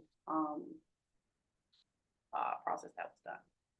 And I can read those properties out that was deemed condemned that are still existing. I was definitely gonna say she brought forth a presentation with a number of properties, but my concern with that was, again, if these are properties that may or may not have liens on them, may or may not be in probate, I can name 2 or 3 off the top of my head that might be in probate or is in a state for a family, and what if they're not even coming to the table to apply? Then those properties are still condemned. I mean, it's on code enforcement side at that point, but I mean, what if nobody is applying for the program? Are we doing any good? I mean, to have it and not need it versus need it and not have it, I understand that, but I just think the program needs to be on the town side, under code enforcement, since they're the ones out there already facilitating and documenting and all that along the way. I don't know why we're trying to take it on this side. We're providing assistance with demolition. That's ultimately what we're doing. That's all, that's literally all we're at this point, because the CRA did, the goal of the CRA is to address blight within the community. I get that. So which is why Which is the whole entire town of Eatonville. Ms. Washington took the necessary steps and she went through Universal Engineering and they identified properties that need to be condemned. What we're doing is we're allowing a financial outlet for individuals who may not have it to say, okay, well, this is something that I could have done and this is something that I could have used. I did not know. The purpose of creating any kind of financial assistance program is to give individuals opportunities to address issues and concerns within a community, to build a community. So out of those 10 to 15 that you say you know of, how many of those you think have liens on them? Currently, I don't believe any of them have liens. I could be wrong, but at this juncture, I don't believe any, because we're just in the process of reestablishing the code enforcement board.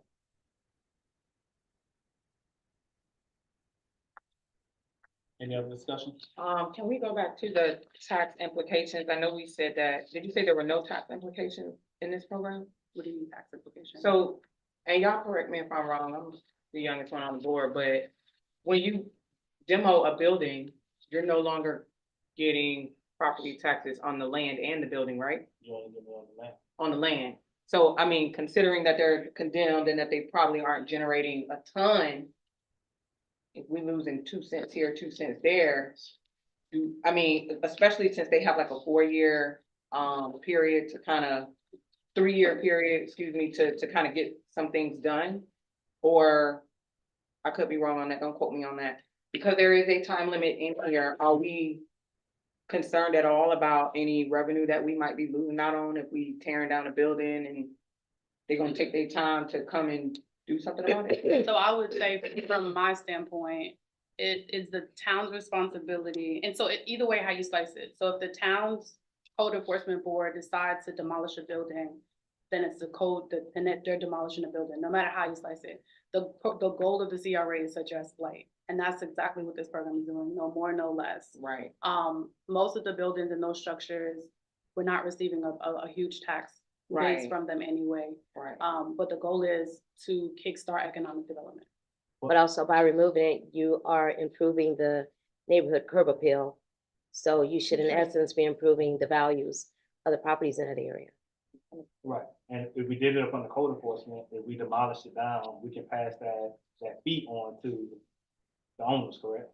And it would be on the, and most likely it's gonna be in the process of a lien, which is exactly what this program does. It's the goal of this program is to provide financial assistance to kickstart ending the blight that we have with properties around town. There are some eyesores, especially on our main thoroughfare, ultimately that the CRA should be addressing. If it's not being addressed currently, that's the goal of the CRA, to enhance and improve the area, to increase the tax base and revenue. Part of the program, the applicant is required to submit plans for what they intend to do. Part of it is that if they get approved today, within 4 months, they must demolish the building. They have, so we can hold them accountable to, okay, you said you were gonna do this, what next? In your research, how much is demolition pretty much costing right now? Because they're gonna have to do, asbestos report and all that stuff as well, correct? Correct. So they have to cover that fee as well. So how much would you, if you had an estimate, how much would it cost to demolish one of those houses? Roughly, from what I've been told, roughly $10,000, which is why we're going half. Mr. Washington had it, Director Washington. I'm sorry, I don't question. I was going, let Ms. Britton, that we will lose, not taxes, but towns work on money on services, utilities. That's where the town look at funds, not the property too much of.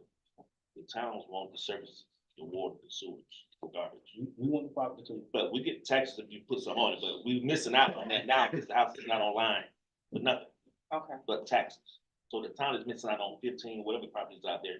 Just think about what's the water bill. is Could like. be. Think about what the garbage service. So we do miss out on funds on a vacant house that need to be demolished. I think a Papa do a program, the city go do it themselves. And they lien the property because they get permission from the homeowner, go ahead and knock it down. And they put a lien on it and then they build affordable housing. That's what they're doing to Papa. Because I had a friend I know that did a couple of his property. Down there, some did. So we definitely can do it. If it costs $10,000, they don't want to do it. We can do it. Just put a lien, the $10,000 lien on the property. And when they sell, the town get that money back. If they have issues, the person. That'll be on the town side. That's what you said, they're doing the town side. Oh, right? Sarah, I mean, Sarah implemented. Correct. Sarah on the Sarah side. The town can, and then ultimately the town can come and request funds for it. Like, if we're gonna go that route, the goal is to address blight. I did wanna add, again, so if we wanna add the lien process, I will read the language again so that it could be on the record, and then I'll send it to you in an updated resolution. But it would be to place the lien on for 3 years with an amortizing at 33% each year, and then 34% the third year. If we want to do longer, we can do it longer. We can say 4 years, and we can do 25% each year. We can say 5 years, we can do 20%. So if we tear down the home and they let it sit as land, that lien drops off? If we want to keep, So- and so we can write that the lien stays until a new project. is That's done. what, Okay, that's fine. That's why I didn't put it, I omitted it, but if we want to do it that way, that we place the lien until the new project moves forward, that can be the language that. because otherwise I'll just wait for 3 years, then build my house. Then that was my question in regards to the timeline, like if they come and they say, hey, y'all, I want to participate, and then, they follow the steps like, hey, this is what I'm gonna do. And yeah, go ahead and tear it down in 4 months, and I'm just gonna chill. How are we? No, it's down there to the property. That's not. Yeah, Okay, it's, so we can place the lien until the new construction is. If they sell it, if they build, it's on there. Okay, So it seems like we have a lot of moving parts that needs to be added on to this and corrected. So is this possible something that we can bring back with all these updated changes and all that? Please, Because it's please. been a lot of, we forgot this, we didn't put this Yes. in. I think it needs to come back and be worked Yes. more. I mean, I can be very specific in the language and I can add it just like we did last month. Cause I mean, those are scrivener's errors. With the history we've had with liens and all that, I would want the attorney to get their legal opinion on it all the way through. I would want them to see it all and let them format it and all that. We've had issues with liens that's been lingering and all that, so that's just my recommendation. So as of currently, no programs are being orchestrated from the legal. Currently, all programs are being orchestrated from myself and then legal is reviewing, just so that we're on the same page. Question, is this program being implemented by other CRAs or just other towns, municipalities? Other CRAs, that's what this program specifically came from, 3 other CRAs. And they would have had the lien information in there. They did. And then if we looked at theirs, how do we arbitrarily omit it out of ours? Because there were several discussions about the way the lien should go. And so I omitted it. That way the directors can make the decision on how we want to add it back in. So could you reshop this out to us, put the language in, and everybody give their input, and then we bring it back next meeting for a decision? I mean, that's the board's vote, unless the board would like to add the language that we are gonna place the lien until new development is done or the property is sold. I rather, if we're doing something like this, I'd rather for it to be right from the beginning than us trying to come back and add stuff in. Where you wanna add it at? I would add it into section, right at section, I would create a section after 15 and add another section that says, that just specifically talked about liens. And that information. And it could be spelled out exactly the way you said that, if they sell the property, or if they don't, we leave it on the property for 3 years. If that language can be spelled out exactly like that. Because ultimately, the other part is if they go to do something, there will be liens on the facility. So then it would come back and they would be asking, hey, so someone is trying to mortgage and there's a lien on their property. They're gonna have to come back to the board anyway to say, hey, I'm in the process of trying to get this mortgage to build on this facility. What does the lien look like? So those are documents that have to be in place anyway. I think the language should just be, lien will be there until it's like sold, transferred, or deeded. Right, period. Any other discussion? Can I ask a question, please? Vice Chair? Yes, okay. We have a local builder here that deals with these types of issues on any given day. Do you mind if I ask Mr. Grant if he can come up to the podium and give some enlightenment on this demolition as to the proper procedures that it will work in the best interest of the town? Can I have that, permission? Yes, sir. Thank you. I don't know what's the best interest in the town. Can you state your name, sir? Anthony. Thanks, sir. I don't know what the best interest you have to make that decision, but Ms. Rose is absolutely correct. The number one goal, according to the CRA, and the mission of the town, is to eliminate blight. To put liens on properties.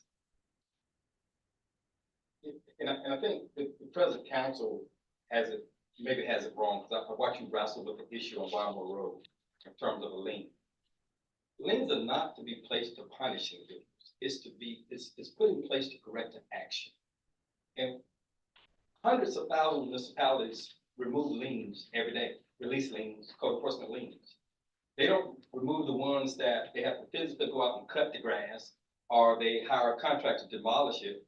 If there is a price that the municipality put into it, then you're gonna pay that. But if there's, for instance, in the city of Maitland, I've got 2 lots on Rogers. They charge me $500 a day for overgrown lot. And for some reason, I thought I had cut it to their satisfaction, and I didn't. And I built up $7,500 before I realized that I got to cut it right. When I went to the council, they removed the lien. And they removed all the fines. My niece bought a piece of property in the city of County, and the liens have accumulated to $400,000 on a lot. They removed it. Now I've got a piece of property in the city of Orlando that they went out and they cut. They mowed it. They're not gonna remove that. I gotta pay that. But that daily fine, they removed. So you're not incentivizing anybody when you talk about putting a lien on there for 4 or 5 years. There's other developers here and potential developers. You're not incentivizing us to tear a house down because you're gonna keep a lien on it. You incentivize me that you're gonna give me a grant to tear that house down, or a resident. You think about Miss Johnson that lives over on People Street, or or Miss Whitehead that lives up in Cali Park, she may not have the money to do it, so you're gonna do it, you're gonna put a lien on it. She can't match that 5,000. So that's why I asked the question, Ms. Rose, how many are out there? You're not gonna be able to probably satisfy this over 1 year. But if you do 4 or 5 a year, over 3 years, that's progress. And she's absolutely right, it's about $10,000 per house. But I would recommend them to be grants instead of, because the end goal is to get rid of this black house next to somebody's house, that you got rodents, you got overgrown lots. So you're not incentivizing anybody when you talk about putting a lien. To tear a house down, I'm gonna sell it, I'm gonna tear it down myself. I'm gonna sell it, you can put a lien on it, but it's gonna motivate me to come to you for down payment assistance or to tear a house down. That motivates, or to waive the impact fee, that motivates developers to clear it out and put a house there for a potential family that's gonna give you a tax base. So I think Ms. Rose is on the right track. I just think maybe the chairman is probably right, you probably just need to tweak it a little better, but. And to the mayor's point, a lien is not an incentive. I understand why you want that, but if you put a tractor out there, you hire a contractor to tear that house down, you should get it. But the daily fines is not, if you come to municipalities across the country, they whack, I don't care if it's 600,000, 400,000, if it's a daily fine, they whack that way. But if the attorney was involved and you have to pay him $300 an hour, you're gonna pay that. If public works had to physically watch it, you're gonna pay that. Over contract. Yeah, so. So the language that I would like to add is taken from the facade program. The lien is on the property until a new project is established or the title of the property has been transferred or the property has been refinanced. That means that with that, we're saying it will stay there. So we want our $5,000 back. And we will remove the lien, which we have the ability at any point as the board to decide to remove a lien. But we're saying if the person sells the property, we get our $5,000 back. If the person transfers, because there has been some instances within the town where individuals quit claim deed, exactly knowing what they're doing, we would place this lien saying if it's transferred, if it's refinanced, if it's sold, we would like our funds. But with that, the board can make a determination. And the reason why I say that, one may decide that they want to refinance the property to build on it. The board can say contingent upon the refinance for new construction, we will remove the lien. So we can put like as a board, like there can be many stipulations and covenants that would be decided when the agreement comes back to you all, because each agreement, even though it's a 5,000, each agreement that would come before you all, and it will have to be vetted through the CRA, meaning that individuals must meet all criteria presented, licensed contractors, bids, et cetera. But CRA can only deal with those liens. It can't deal with the liens that they have to come before the town. And that's established within the program, that individual must take care of that. Like, it's literally established and it's spelled out in here that they must fix that and coordinate that with the town of Eatonville. And like I said, the language that because I know Director Washington had added, the language that I would like to add and create a section would be lien on the property until a new project is established or the title of the property has been transferred or the property has been refinanced. And then I can place, lien can only be removed by attorney. Okay, I can place that for you as well. If that's what, so I can read the language again, because I know Lien can only be amendment. used by who? Yes, the town attorney, The CRA. the CRA attorney, sorry. Or if we want to bring it back to the board, that's something that we can also. Board has authorized the attorney to do that. Okay, so lien must be brought back to the Oprah board for authorization. Attorney, did you capture all this? I did, I'm taking notes. Cause I'm gonna ask you to, I did that.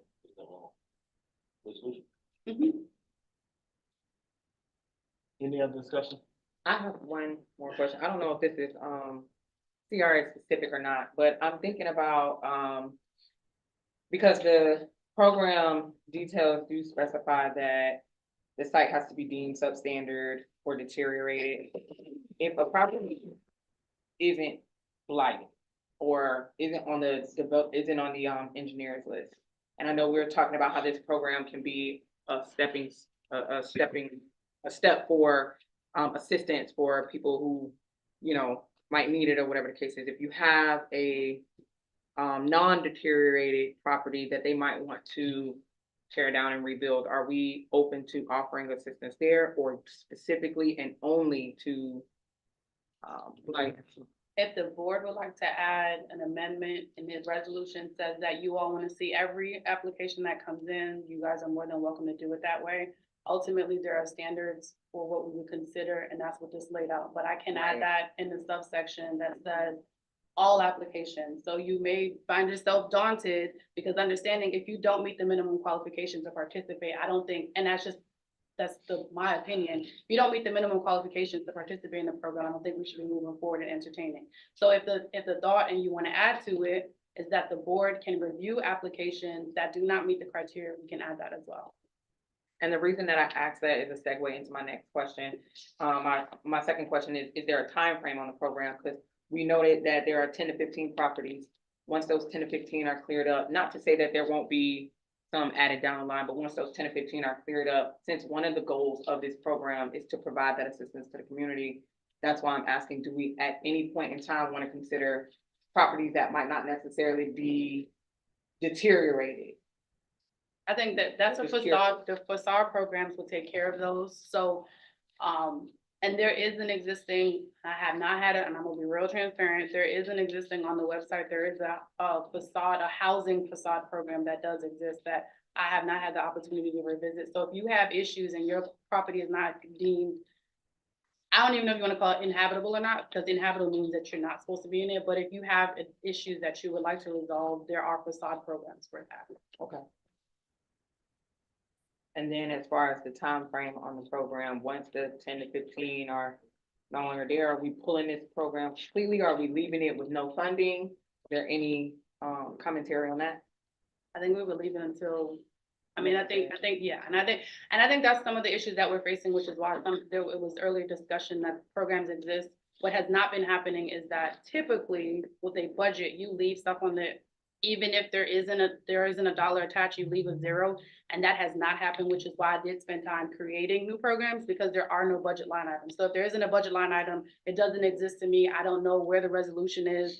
The CRA has been in existence since '97. We've had administration that has decided that they want to wipe things out. And so those are some issues that I am facing when we talk about programs that have existed in the past, which is why you will see programs and like, well, this existed before. So what I would say is the goal is if we expend all the money and we've addressed all of the properties, the budget line item would stay there. We just would not fund it. Unless we decide we want to keep 10,000 in there at all times, just in case. That is something that we can do. We can say we want to always keep just enough for one or just enough for two. Right. We do have the ability during budget time that we can do that. That's what I'm thinking. If we like former Mayor Grant said, if we, 5-6 years from now, and we've cleared up those 10 to 15, and there's only one, do we want to drop that 5,000, potentially 75 down to 25 to 10? Because again, I'm thinking about budget implications and how this could impact other properties if a specific dollar amount is in here every single year, when there might not be that same amount of properties in the Tokra district. I did want to add that, so we will keep the budget line item and we will make it, the board will make the decision on how we fund it. I did also want to add, as part of the amendment, I'm asking, because you did mention potentially putting up to $75,000 for this program. If we wanted, that would be part of the amendment that I would ask the board to consider. So I can read again. I can read the friendly amendment, adding the lien as discussed, and then if someone from the board would like to add up to $75,000, creating a budget line item for this, we're putting $75,000, that would also be part of what we had been discussing tonight. We will still have to do a budget amendment too. So if the board decided tonight to create a budget line item, then I would say based on some of the programming, the board would, by the next meeting, get a full amendment with what it is. Because there are some line items, like you said, that are out of whack. And so there are some other funding opportunities within that are further on in discussion on the agenda. So that can be, with a budget amendment to add 75, to create a budget line item for this program and to add 75,000. Any other? So attorney, with all those changes, what's your recommendation, how we Well, reel it in? there's a few issues right now, because under section 5, For outstanding. One of the conditions is the property is free of any outstanding liens or code enforcement violations with approved exceptions. And right below that, it also states properties with code enforcement and or utility liens may be considered on a case-by-case basis. I think the board needs to determine if there are any liens on the property, if the application is going to go through. The reason why that's placed, because that's the town's, so if the town decides, so that the applicant, ultimately, the applicant would come to the council and request the lien to be satisfied in order to meet the requirement for the program. That's why that's placed in there. Because that's ultimately the board's, that's the board, that's the, let me rephrase that, that's the council's decision if they want to remove a lien off of a property. Right. But as I read this right now, technically somebody could still apply for this and still be eligible under this criteria if they do have a lien from the town. Correct, if there's if it's an approved exception, because that's what it says, with approved exception. So you're saying it's a conflict right now? You're saying that's a conflict? in your Right now, opinion? that'd be a conflict. The other issue that I would point out is with regard to language to the liens. If the goal is to demo a house or a building and then have something put in its place, you should probably have some kind of language, such as a lien would be removed upon the issuance of a certificate of occupancy or a certificate of completion. So I think furthermore, I'll say again that I think this should be brought back with collaboration between attorney and all that to bring this back at a different time. That's just my opinion on it. Because it's too much language right now that's, teeter-tottering right now. And I think, like I said, from the beginning, we need to make sure that we have this thing keen so everybody knows exactly what their expectations are. Any other discussions? Table? I'm asking at the table. I don't know everyone else's opinion. I agree with the table. Table. Dr. Gardner? Move the table. I mean, I guess you're asking for the approval of the program. So to approve the program, maybe I'm sorry. To approve the program, knowing correction, so is it, in your opinion, better to table it Or can we add completely that or language? approve the program and come back with the language correction? Or can we do it tonight and put it on the record? Because I also felt that the lien instrument should be reviewed prior to. I think with the amount of revisions, it would probably be best to go through it one more time, make sure everything's clarified, instead of just approving the creation of this and then trying to work backwards. Yeah, because you still gotta come up with the money. Right, so So is that what we want to include in to do the budget amendment? Is that what the board was seeking? I'm saying I would bring everything back to us and we don't have to wait till the next CRA meeting. Start sending it to us now with the lean stuff in there, let the attorney give his feedback.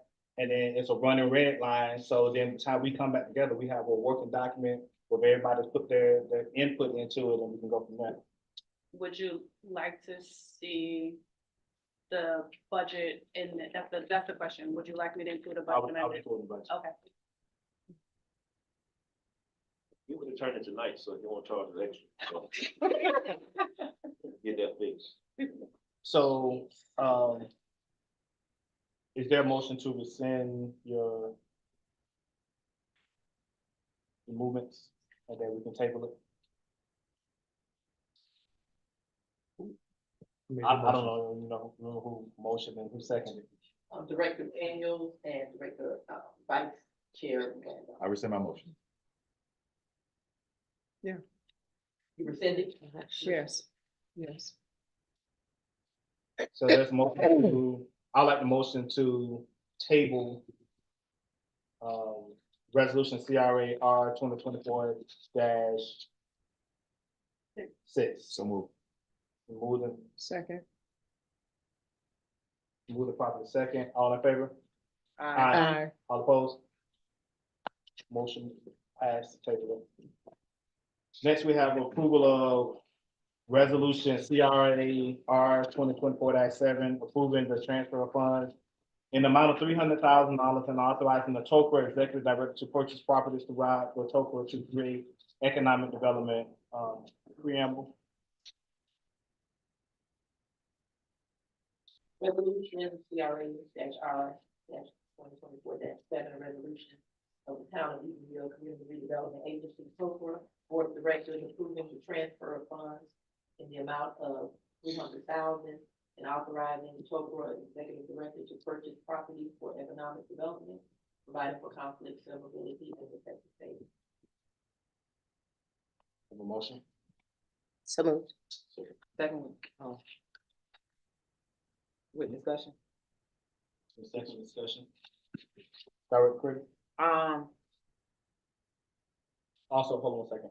Also, Ms. Rose, when you get a chance, can you answer former Mayor Grant's questions dealing with this resolution also? But go ahead. My comment is in regards to, potential workshops that we have scheduled that are closely aligned with this agenda item. Y'all wanna continue to discuss it, we can, but my opinion, we should table this now. So move.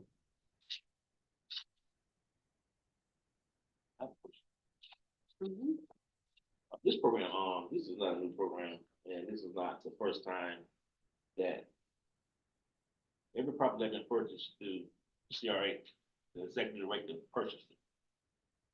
Not the board, not, we co-signed on it, but they went out and purchased these properties that the CRA owned at the time. I know people might say, well, we give the power to the director, but that's what we pay them for, to go out and seek property, to get it at least under contract.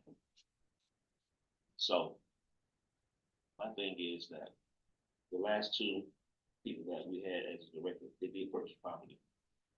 So I don't know what's well good different now, where we would go now, what you want to see? Who purchased the property? The board can't do it. I think the contract though, and the negotiation part of it has to be done by the approval of negotiation, has to be done by the board and the town when you're purchasing land. So it's two bodies that will have to be, but but identifying those properties that are available and bringing it before the board. I would think that the attorney will be involved or someone with expertise be involved in the negotiation of a fair price. I understand, that's the part I'm saying, but we know that that person would go out and seek property. Mhm. Not saying that, they're gonna go buy it and not with the board making a call on it. So, I mean, But, go ahead. so, I mean, if it say something different than that there, we fix that. But how this read, you saying approving the transfer of funds, so that means we putting that money into a coffin, and then you're authorizing the TOCRA executive director to purchase the property. So at that point, you're telling that person they have authority without bringing it back to us to purchase whatever. So to identify I'm just trying to. the purchase of properties, we can change that. Budget to, you put it in your budget to allocate funds to land acquisitions. I know we sit here saying, well, that person go out, had a right to go do it, but who did it back in the day when we bought property? I would like to add that resolution 2017-7 is the exact same thing. All we're doing in this instance is we're actually adding funds for it. And I will read the resolution of the town of Eatonville CRA authorizing the executive director to enter in negotiations necessary to effectuate land and or property acquisitions within the TOCRA district in accordance with recognizing and acknowledging the goals and objectives of the TOCRA's redevelopment plans in chapter 163. Wait, Tom, go back. Do you say effectuate what? Effectuate land and no property acquisitions. That, wait, that's the difference. Okay, so we want Here to add that it's, language. yes. Okay, that's fine, we can add that language. So read it again from the beginning. Yeah. Let's take it So- one sentence at a time. All right, authorizing the TOCRA executive director to enter in negotiations necessary To enter and negotiate. enter into negotiations Okay. necessary to effectuate land and or property acquisitions within the TOCRA district in accordance with recognizing and acknowledging the goals and objectives of the TOCRA's redevelopment plan. So you're negotiating, but then when you negotiate, you still gotta bring it back to this body. Correct. Yes. So you're initiating the whole, and Correct. identifying the properties. Correct. But how this one is reading, you're saying transfer money and authorizing the Atoka executive director to purchase. So that means it wouldn't have to come back to us. That means you can go out and decide you want to purchase a pond and we wouldn't have any say so. So if you like to mirror the same language, or if you like to add the language that it must come back to the board, that can be added. So The board approved it anyway. say again? The board should approve. There's it. a dollar amount that I can't, so legally there's a dollar amount I can't even spend by current policies. So So we want to add the language in, and I would say if we want to add the language in the beginning, given the executive director, and then just put, it must come back to the board, we can do that. So what if you're going out and negotiating something that's not in our plan or in our span of what we want to do as a board? I think that's what she just said. We can change it to go ahead and let it work the way we want it to work. We can just go ahead and make that change in language. Director Washington? I think we should own more property in this community. Absolutely. Since we've been a CRA period, we have missed the boat regardless of who CRA director is or whatever. So with us owning, are we gonna get the taxes from it? If you No. resell, I mean, you own the land, you own the plan, so you can plan however you want to plan. Instead of having people coming and buy you out, stuff like that. So is it particular areas we're looking at purchasing? Is it on I don't Main know. Street? Is it? But I'm saying, we're authorizing something. Are we saying going to residential? Are we saying on the Main Street? What is our plan of? CRA can purchase property and do affordable houses. They can do that there. We can do affordable houses with CRA. And funds, city make money in the CRA, we recoup the funds. So, I mean, it's up what we want, the direction we want to go. So if we want, so I'll say this, if we want to take the authorizing part out and we want to live off of the resolution that already exists from 2017, we could do it that way. And we can say, in collaboration or in existence of CR Resolution 2017-7, and I can read the entire thing from beginning to end. Or we can add the language to enter into negotiations necessary to effectuate land and or property acquisitions within the town, the Tokra district, in accordance with the recognizing and acknowledging the goals and objectives of the Tokra redevelopment plan. So is that the last resolution?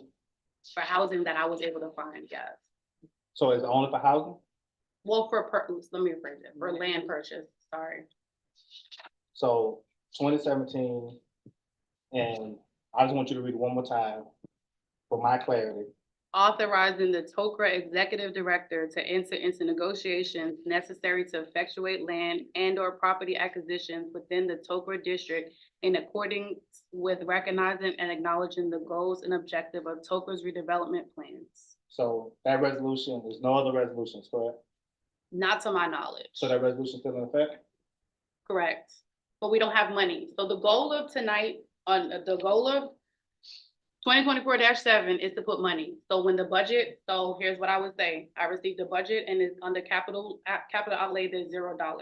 There's a budget line item that exists with nothing in it. Ultimately, all I'm asking is to transfer from the 593 and allocate $300,000 into that budget line item that exists with no dollars in it, so that we can go into negotiations. Currently, we cannot negotiate, which is why I said if we want to take out the language that says authorizing the CRA executive director to purchase, and we can scratch that out. We have the ability to scratch that out and say using the existing resolution 2017-7. So why couldn't we negotiate right now? What do you mean negotiate right now? Why couldn't we negotiate right Because now?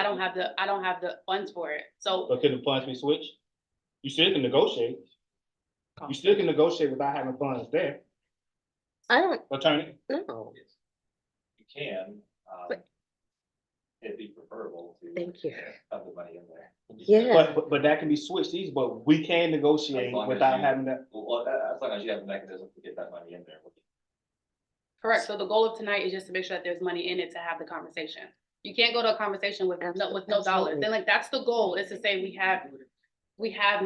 do not currently have any money to purchase land. So the goal of tonight is to put $300,000 to say, I have something to negotiate with based on properties that we would like to see and we would like to purchase. That's all we're trying to do is there is an existing in the budget that was presented to you all, there was an existing capital outlay was not funded. That's all I'm trying to do tonight is put $300,000 in there to look at purchasing land.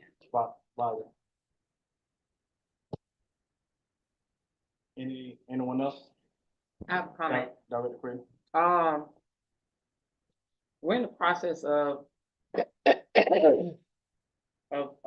building a program. I know we're talking about dollars in this specific resolution, but we're in the process of building a program similar to the objective of this resolution and the resolution from 2017. Would it not be prudent to have a discussion about said program prior to moving any money? Which program are you referring to? The potential land acquisition program that we've been talking about workshopping for 2 months. I mean, And let me, before we go over there and that, I'm gonna refer back to a conversation with Attorney Shepherd.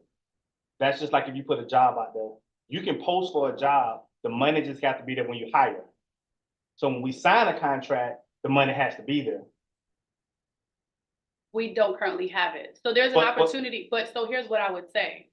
So we don't have a budget line item to do something, and attorney, correct me if I'm wrong, we cannot negotiate something that does not exist.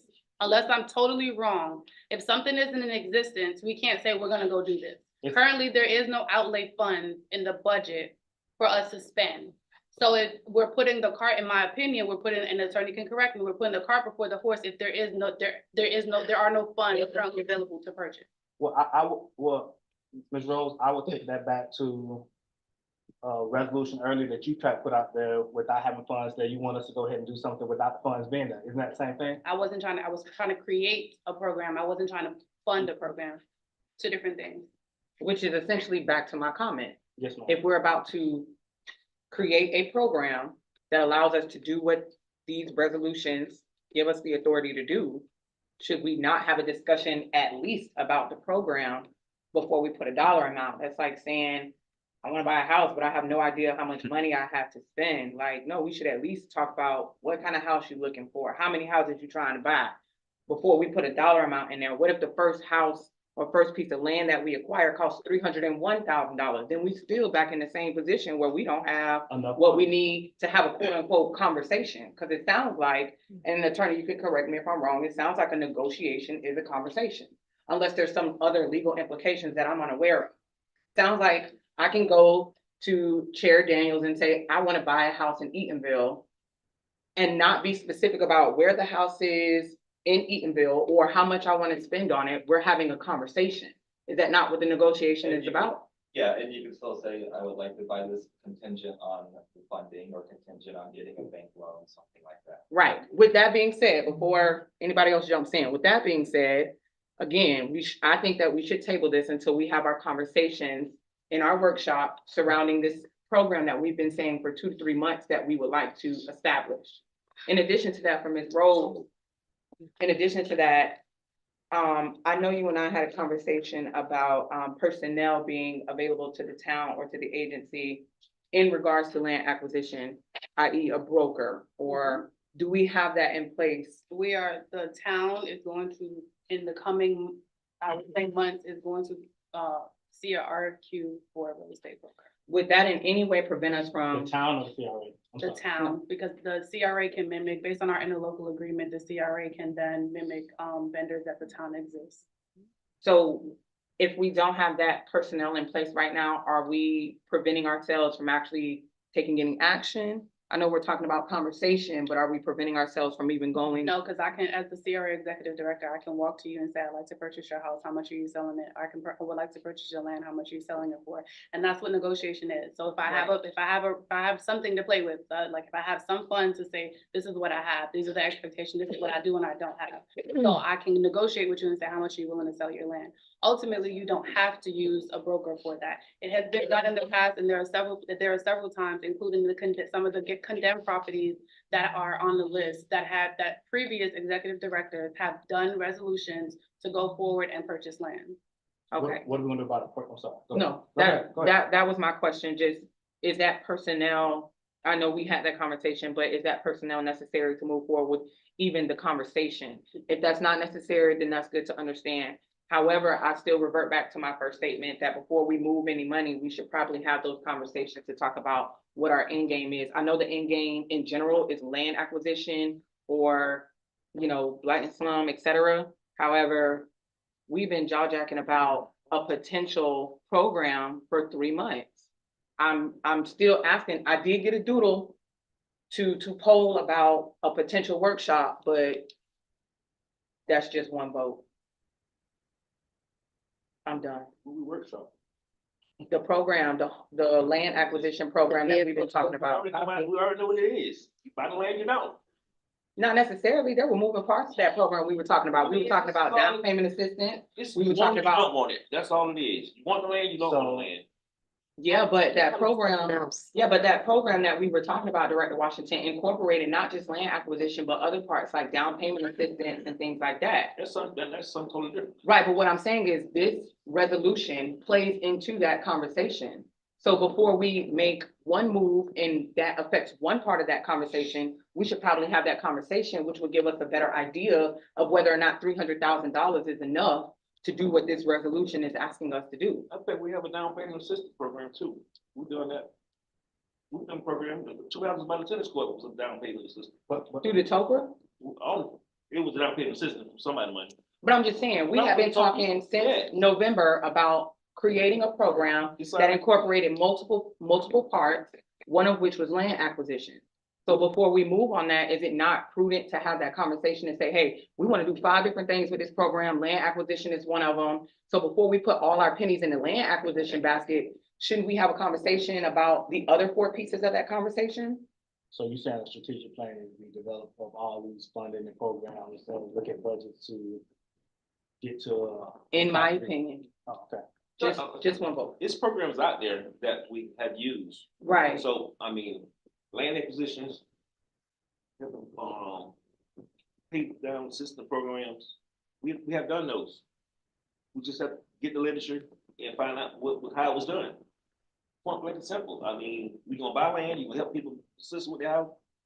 That's fine and dandy. We have those out there. If she just saying she wanna get land acquisitions, we deal with that there now. I mean, we go with it, we don't. I think this is twofold too. When it came up before, the idea was to freeze the property so that while we go through the workshop, by the time we've gotten the vehicle in order to move that property to the citizens that want to buy it, then at least we have a property. Right. However, it doesn't say, it just says properties. It does not say residential properties. Or commercial, right? Because the idea to me is that if something comes up, we should have designated funds that we could make a play for the land. And not have to keep coming back to this conversation. That's one thing. And all the while, we do need to have those workshops so that we can finalize and frame the program that can be utilized in order to access if it's a residential. Agreed. I just think they're separate. So you have a workshop, we put together a program? Right, we I don't get paid for that part. That's what we pay the executive to do. She bring the programs to us. right, I don't sit there and have understand a that. workshop, we doing the program, we're gonna do this here. That's what we pay the people to do in this community. So then why did we talk for 3 or 4 months about creating our own program, So having conversations with the community? Director Washington with Director Critton is saying it was supposed to be a workshop to be able to walk through all those different components of it. With who? With us, the staff was gonna prepare it, but then they was gonna walk it through with us to really fine tune it. Instead of bringing something up for a vote and it hasn't been articulated and scratched through. Any other discussion? And attorney, should I not move in popular second since it's like we keep going tabling or? You're in charge of the meeting. Most of the time, it's just been discussion first, and then do I have a motion? Okay. Okay. So I'm hearing that we want to table this, is that I'm hearing, Director Critton? It is. Director Gardner? No, Table I'm that? for it. Just table. Table. Director Washington? Whatever the majority. With the language change. So what if we table it contingent upon? You should probably go back and take a vote, Yeah, and then if somebody else wants to make a motion after that vote. yeah. So right now, we have a motion that's been moved and properly second for approval of resolution CRA R 2024-7, approving the transfer of funds in the amount of $300,000 and authorizing the Tokra Executive Director to purchase property throughout the Tokra to create economic development. All in favor? With the language amendment. With the amendment for the language, With the two Author- resolutions. authorization language, yeah. With authorization, that goes back to what, 2017 dash what? 2017 dash So 7. right now, the motion that's on the floor is this resolution without any amendments. Right, So that's what you're voting on now. and then you can come back. And then you have to make a motion. You have to do two. with- Yes. Good. Unless somebody wants to withdraw their second. Or the person who does the second can also add their amendment. I would like to add the Anybody amendment. want to withdraw your motions? Uh, Who moved it, who seconded? Gardner and Washington. I was gonna say, add the amendments. I removed, whatever. So we removed it, basically. Is that what you're saying? We add amendments. Withdraw. Majority. So we got two different things, so you're saying one thing So and, now he has one with amendments. If there's a second on that, we can take it. right. Is it a second with, Director Washington, with amendments? I can second my foot. Oh, I'll second, I'm sorry. And this amendment is the language that you Correct. hit that as well. I'll second. So for the record, what I'm hearing is Director Gardner moved it, Director Washington seconded with amendments, and Director Gardner is seconding They the removed, amendments. right, they removed and then they came back. All in favor, say aye. Aye. All opposed? Nay. Nay. Motion fails. Next, we have approval of resolution CRA R 2024-8, authorizing approval of the town of Edenville redevelopment agency, Tokra, board of directors to approve funding for the Tokra paint, plant, and pay program in the amount of $50,000. Discussion? Oh, go ahead and read the preamble, then we'll go into discussion.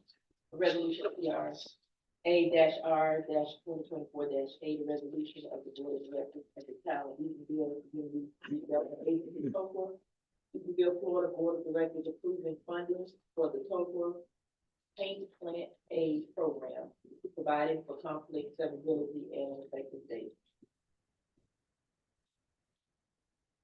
Ms. Rose? Isn't this already in the budget? No. It was not, the budget was not approved during the 2023. The meeting held on September. Okay. It wasn't approved. It was Okay. $18,000 request and it was denied. It was tabled actually to be exact. Go ahead. Yeah, so I'm gonna be very specific. On July 20th, 2023, it was approved for funding, and the motion was to table the approving of the funding. And I think based on what I've read, the bigger issue was the liens and what the liens look like, which was placed into this resolution to include liens on the property.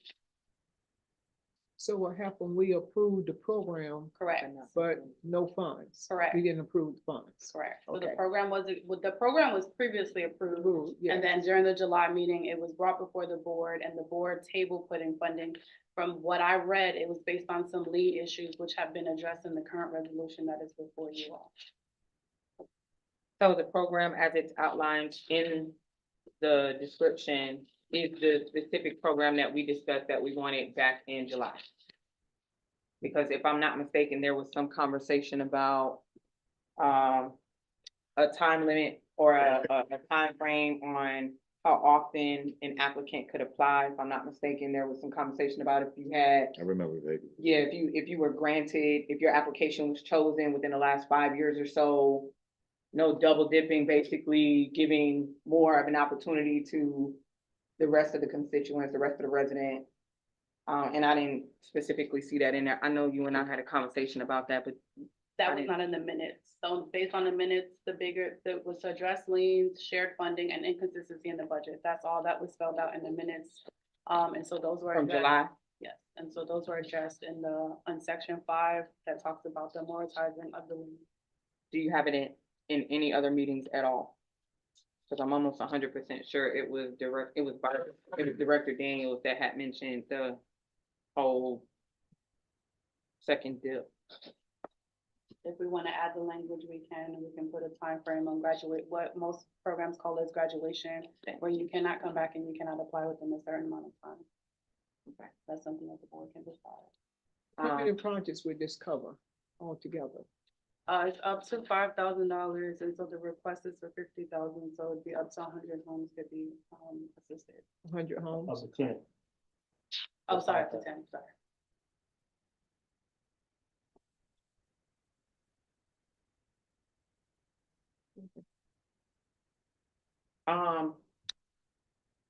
Director Rose, you and I had a conversation about this.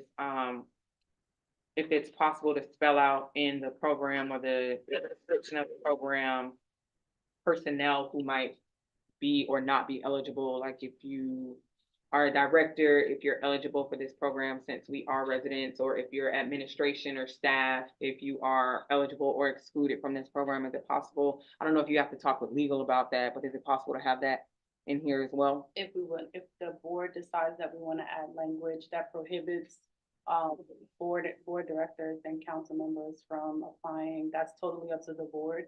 Ultimately, what typically does happen is if an individual does apply for something, they usually recuse themselves in conflict out of voting. Of voting. So for example, if Director Washington decided that he wanted to take advantage of the program, he would conflict himself out, and he would stand before when that item would come before the board, he would stand aside as the applicant who's receiving, he would declare conflict during that meeting, and declare from voting. But if the board. I want to vote for it. But Well, that's what I'm asking, because we're residents too, so if we have these type of programs, and granted, your tenure on the board may not be forever, but you know, if you're a member on this board, or if you're a member of town staff or something of that nature, and we have this program available for assistance, do we want to prohibit specific individuals from receiving or not receiving? I just wanted some feedback How from. about the conflict? yeah, the conflict is typical. With your conflict, you do a conflict and you conflict yourself out and you declare conflict for a voting denied.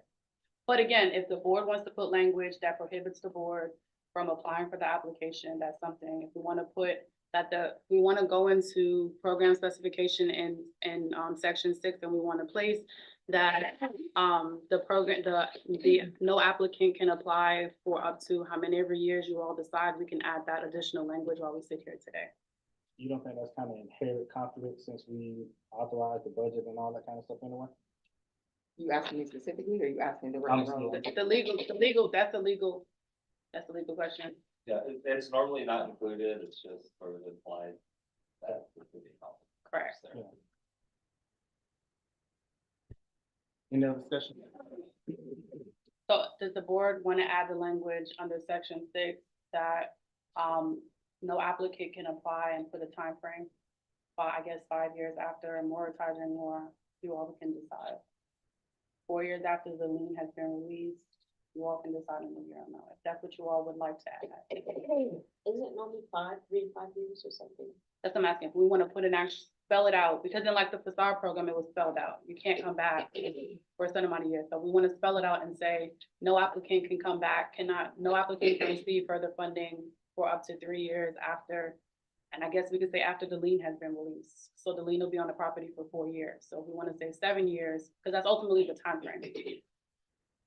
So we can say after lien has been satisfied, and the exact language, after lien has been satisfied, applicant cannot apply for up to 3 years, is what we can put as the very specific language, which means that person will not come back for 7 years. What about the property itself? What if you sell your property and that property comes back with a new property owner? within that, period. It's a new applicant, Right, but it's the same property. but it's a new applicant. So that's, Understood. so we're spelling. So if we want to say the property cannot return, we can say the property cannot return. That's up to the board. That's the board's decision. Just out of curiosity.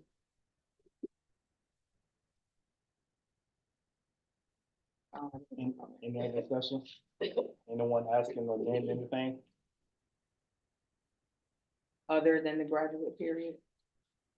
Well, you would have to put that on the floor. Let's put that in your. You'd have to, Okay. Definitely want to put that in there. okay, And I so, think if someone buys the property, if they buy the property after 5 years, it doesn't matter, if it, whatever the amortization is on it.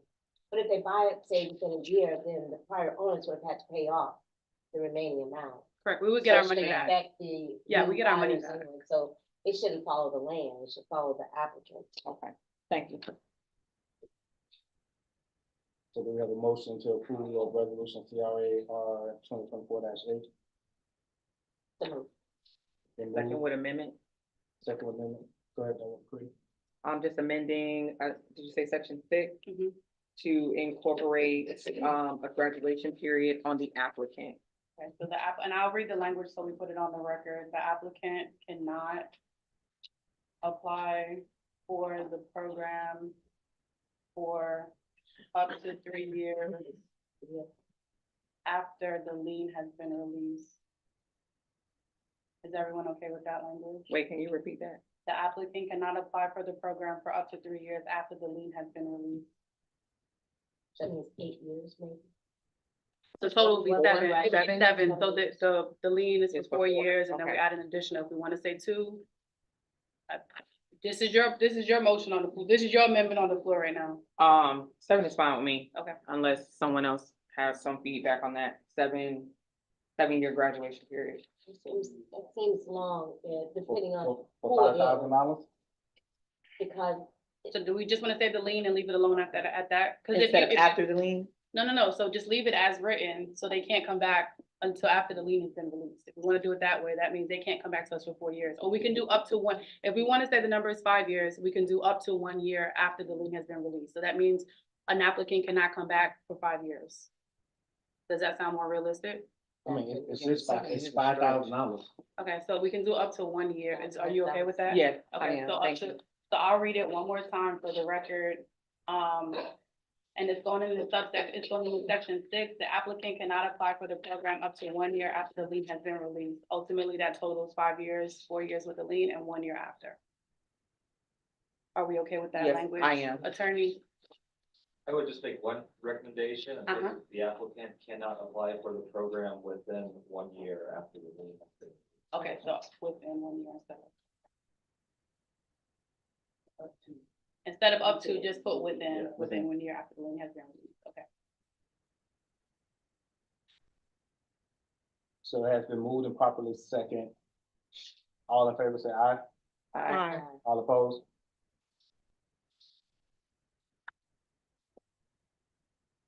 Next, we have approval of resolution CRA R 2024-9, approving the memorandum of understanding with the Help Community Development Corporation, Help CDC.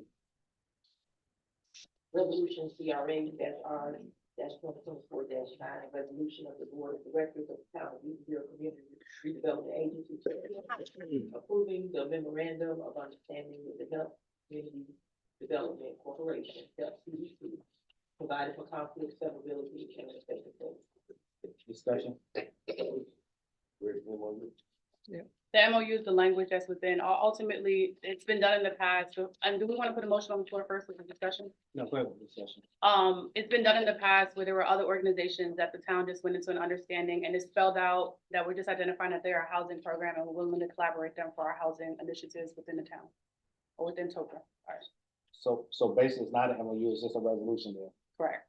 Well, if you wanna say that, it's a memorandum of understanding based on what they do, that we're seeking their help. If there's an understanding that we're seeking their help with, the services that they provide. So if there is MOU, then we need to attach an MOU, because if not, they're not signing off on anything saying that they're gonna be held to that standard, or they're gonna do what they say they're gonna do. Okay. Attorney, am I right? That's correct. Don't they have one already in the town? They already doing the services, so why do we need to have this?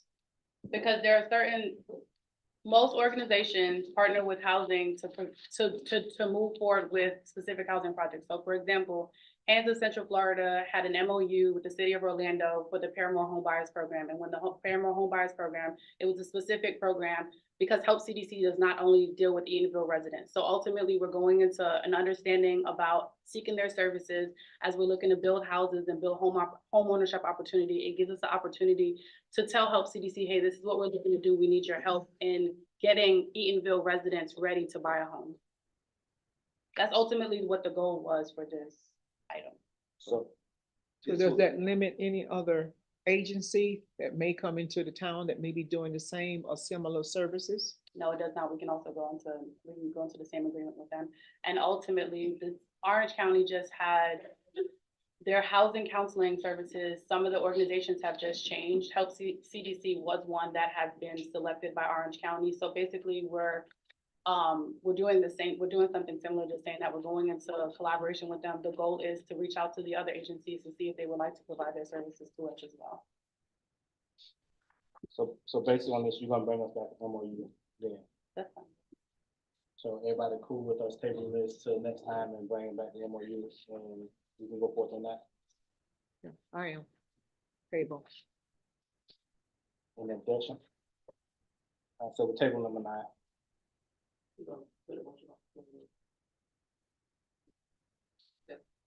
I motion that we table approval of resolution CRA R 2024-9 to the next meeting with the proper MOU. So moved. Been moved as second. Second. Been moved with proper second. All in favor say aye. Aye. Any opposed? Table to next meeting. Next, we have approval of resolution CRA R 2024-10 to adopt and approve the Tokyo Street Banner Program and authorize the Tokyo Executive Director to spend up to $2,000 for pole arm replacement. Ms. Rose, The clerk has to read the you can read preamble. Resolution CRA-R 2024-10, resolution.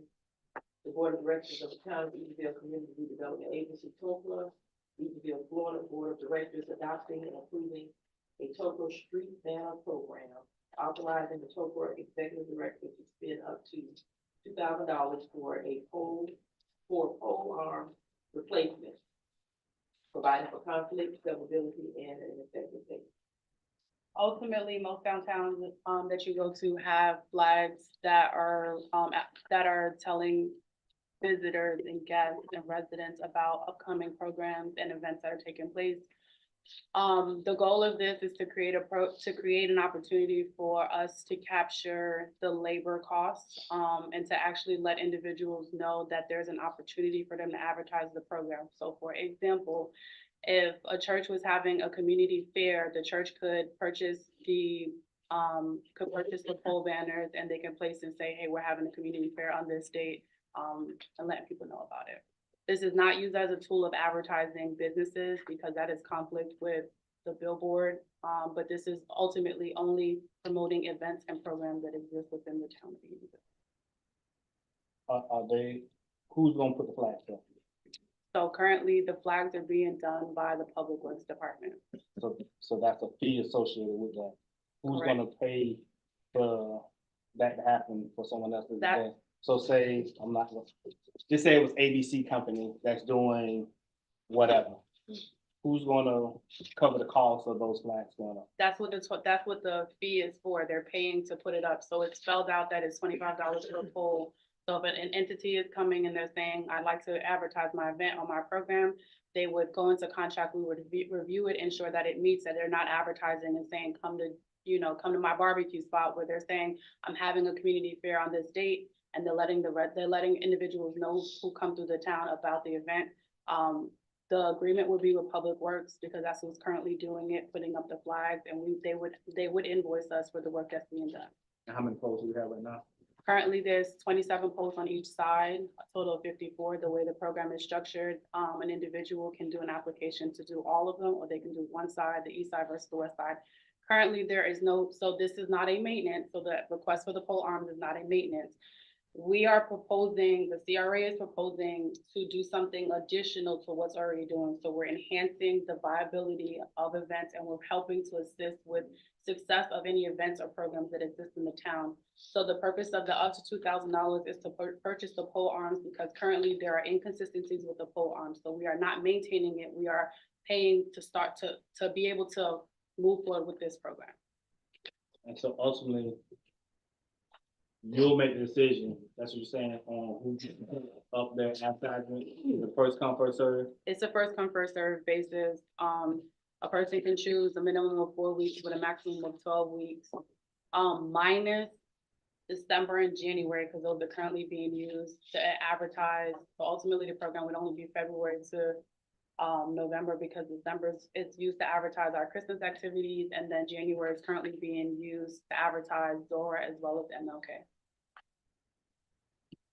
Well, so Go ahead, Director Washington. I think the town should have one for Black History Month for February. Okay. February too, so that's Black History Month. I think a lot of cities, I believe they have the banners up for Black History. You know. Okay. So, And Founder's Day. So you're saying anywhere from 4 weeks to 13 weeks, so we'll be willing to let somebody keep something up for 13 weeks. Currently, there's nothing on the polls. It's advertising. I get that, but for 13 weeks. If you all want to make an amendment and lesser the amount, you can, but there's currently nothing on the polls. So ultimately, we're advertising something. So if someone comes and says, hey, I'm doing this, and I'll use an example because it's a part of my director's report. We are in February of 2024, and we've committed to February 2025 to have Red Cross do fire, come and do smoke detectors in the whole town. So commitments happen sometimes further in advertising an event for success. If the board sees fit to reduce the amount of time, then that's part of that amendment can be made. I just think if another event, if former Mayor Grant decides he was gonna do a Biketoberfest with a crab board, I just use his name to distract his head. But if he decides to do that, then we done had somebody else put out for 13 weeks. This end up being a large event. What are we gonna do? We're gonna tell us we gotta take it down, or it is what it is? It's a first come, first served. If you know that the program exists, you seek to do it, then you submit an application. I think what we need to do to be, to promote our town, we need to look out for Eatonville. We need to block dates that we have in our own events, such as Founder's Day. To me, is a very important event for the town, being a historic town. And you had mentioned MLK, which is always has been a very famous event that people look forward to. Those two events, I would say, is something that we need to just block certain times that those are in use. Okay. So it doesn't conflict with some other time frame. Okay, so I will put Founder's Day, Black History Month, MLK parade. Who mentioned Juneteenth? Juneteenth, thank you. Juneteenth. Does the town currently having Juneteenth events, because last year it was hosted in Maitland? No, we had a Juneteenth parade Maitland is here too. We had a parade and we also and had some. Freedom Day. So, but here's the part, are we committed to, and so I think that's the other part of it. Are we committed to banners? So like, are we, are we trying to amend this to say that is the board requesting that the CRA put up banners during that time? Because if there aren't any existing, then we're still leaving, the goal is to promote events and programs within the town. If there aren't any current banners being placed, so we're in the middle of Black History Month and there are no banners currently on our pole. So are we seeking for the CRA to go and come back with numbers to fulfill these dates, or exactly what are we trying to do if we block these dates? Personally, I would say if there's 54 polls, 27 polls need to automatically stay for the historic town of Greenville, and their events, and then the other 27 could go for those special events. Okay, so we're doing east side, are we doing north side, south No, side? I say on both sides, all the way down, our markings, our brand, because we can't be letting somebody else come in and overshadow our brand. Our brand should always stay up, and then they can fulfill in those other areas going down. So maybe it's every other pole going down that has town of Evil, and if it's one of our events going on, then maybe if it's Juneteenth or whatever, on our poles, we put up our parade or whoever else is going on. I don't think you give the whole 54 poles to someone to come in and brand our community. That's just my thoughts. With their brand. Yeah, brand, we're not. They're brand, yeah, they out branding us. So we gotta get us a brand, that's the first thing we gotta do. Polls. But- Correct. Get us a And brand. then I But- think that you get with Mr. Presley in regards to how it's displayed with the idea of what the, wish. So are we not seeking to do the program? No, I'm saying we still do the program, but I wouldn't give up all 54 poles. I would only allow 27 poles to be occupied. I would always keep up the town of Enville brand throughout the town some kind of way. Okay. Or a place where it's Black History Month, it's Martin Luther King, it's whatever, that still can go up. Okay, so the goal is every other at this point. So we're reducing, so amendment has to be made because in section 9, it's spelled out, the poll numbers are spelled out. So are we seeking, so we're telling, as with this program, no one can come and take the whole entire 54 polls, that's what we're saying? I mean, that would include the town, because if the town decided to buy 54 flags for Martin Luther King, then it goes against what the program is spelled out. So I think that's what I'm trying to understand. Are we saying 27 polls are only allowed to be able to display? Are we saying only every other, and then within those others, people can apply?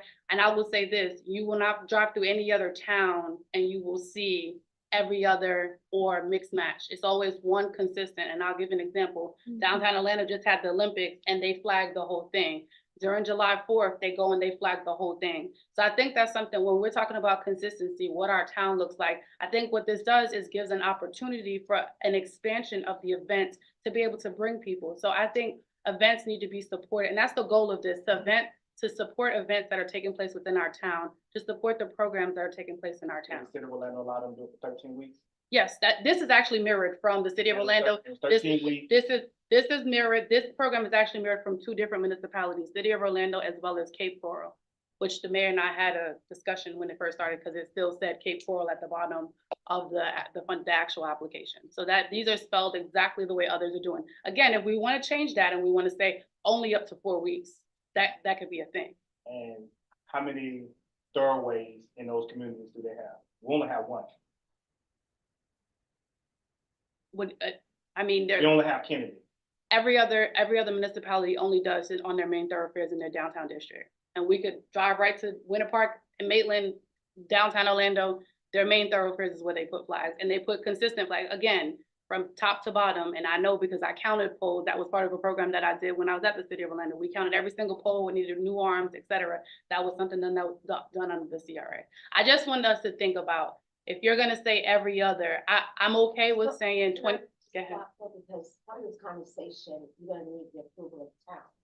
So right now, we're simply approving this purchase. In regards to the options, 27 polls, 2 polls, doesn't matter. We have to be in approval with the town. Correct. And so, I mean, if we just kind of like get to our vote that we need for tonight. Oh, thanks. Question. Mhm. I'll make a comment. We do have these things on the poles. Not on everyone, and it's not Not consistent. everyone, but we have, because of Christmas time, we had a lot of the Christmas flags that fall down. So we do have them. My next question is, will that person that goes to the event be responsible for their own flag spraying? Yes, it's stated in the agreement that they have to provide it. It's spelled out when they have to put it up before we dispose, like they will notify if we're taking it down. Let's say for instance, they do the 4 weeks. We're taking it down on the 23rd and you must pick it up. You have 10 days or we're not storing, we will dispose of it. Currently, the way the poles are incongruent. Some colors are white, there's brown, there's black. So ultimately purchasing the brackets and the pole arms is to create consistency. And then ultimately this program is to allow opportunity for events and programs to let the residents, the visitors, and those that go on Kennedy know about it. So you actually get flags hanging over, because what I was talking about is that sliding over, type of, advertisement. You know what I'm saying? The applicant, Senior have this flag that will be hanging over. so the applicant is, so in the program is spelled out, the applicant must provide it. Got that? Mhm. I'm saying, I'm looking at it, You're saying flags instead of the ones that slide over like. It's the banner. Christmas. So this is so it's the technical term is called a pole arm is what the technical term, like if you're going to purchase it. The pole arm is the bracket and the two things that come out and you stick the flag, you just stick the banner on it. So that's what this, the two, up to $2,000 is just to purchase the hardware to put, so we have congruency, everyone, because currently we do not have every single pole with the pole arm. So this is just to say it, and then we establish this program, to be able to allow applicants that opportunity. Any other discussion? Do we have a motion? I move. It's been moved. A second. So with the understanding, with the coordination with the town. Okay. Is that a contingency? I mean, question. It would have to be. Not that it's gonna be an issue, but the town doesn't need to know what's going on, so there's never conflict. Well, CRA purchased the pole arms, Right. so what But the we're town, just discussing where, how many, every pole, she said, I thought I heard. But Public Works gotta put it on, so it has to be a discussion with the town, so I don't know why we brought it here without having the I mean, that's conversation just with the something- town ahead of time, so, but. because that would do it it's town something that would administration need to again. be brought to the town for their. That'd be review town and administration, if you, that's, Right, that's that's all I'm saying, public works. but that's what I'm saying. 'cause She if just you wanna look at- purchase the pole, make them look good, I mean, that's what she wanna use CRA. Correct. And they. Correct. It's been moved and properly second. All in favor, say aye. Aye. All opposed? Motion passed. Staff report, Ms. Rose. So as mentioned, we are committed to, so in 2020, there was a smoke detector, smoke alarm done on the east side of Kennedy. We are partnering with the Red Cross to host an event on the 8th of February, 2025. And it will be a solicitation process, letting the residents know, that this is an opportunity for them, to sign up to get their smoke detectors, changed in their house, as well as Red Cross is committed to giving safety plans.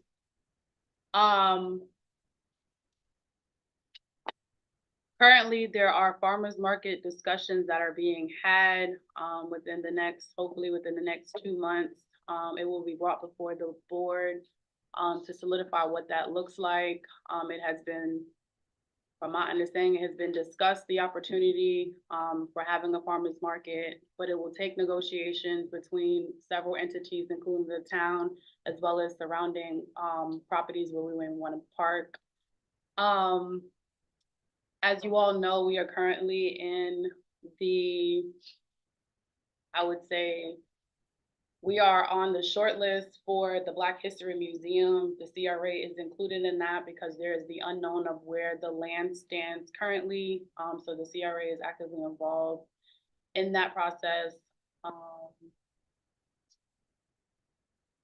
We are exploring, in collaboration with Public Works Department, we are exploring opportunities for pedestrian safety. As we are widening West Kennedy in the next couple of months, that will begin.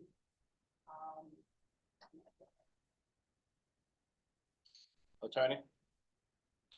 Mr. Jackson just asked me to let you know, he did get a letter from the Dixon, regarding the Dixon property, and he is working on preparing a response to that. That's it. And Ms. Rose, can you make sure that all the board members get a copy of that, please, as well as the, auditing committee report as well? Ms. King, do you have anything for? No. Director Creighton, No report. Director Gardner. Thank you, Ms. Rose. I'm very diligent. The other thing, enclosures for that conversation in town meeting was regarding surrounding the enclosures for the containers. So it would be nice if the CRA could help for those persons needing assistance, some sort of program that helps get those enclosed. So it is my due diligence to address the small business SR program Yeah. so that we can bring it back on, and that would be something that I don't that would be. Okay, earlier in a comment that you made, you used to wiping out information. So it is my understanding that, there were past executive directors that cleared out all of their, emails and, Can I just ask that unless there is proof, evidence, or that we just kind of pick that language, thank okay. you. And this is personally, you know, being a teacher, when speaking in terms, I understand everybody may be passionate about what is going on, but it really is for me, for me. It does affect, just trying to focus up here, conversations going on out there. I'm just asking that we just kind of respect this process. Again, because it is discussed. Other than that, everyone's like carefully think.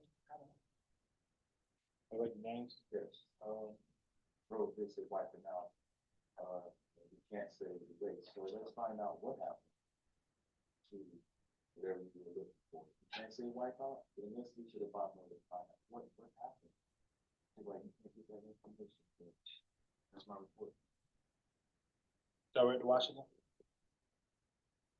Everybody have a good night. That's all. And I want my seat back. Vice Chair Randolph? No report. Thank you everybody for a great meeting. Everyone should receive financials. I had a meeting with Ms. Rose and have instructed her that, all financial statements should be to all board members. She said no later than the 5th of every month. So by the 5th of every month, you start having financial reports. There are some documents that Ms. Rose said still in the CRA building that need to move, so we could just derive a plan for that. Ms. Rose, can you prepare for everybody a timeline for the grant at the club that we talked about? Oh, I did. You want to talk about it now? I can, Go ahead. so I met with the state of Florida yesterday. The goal is to receive funds before the end of March.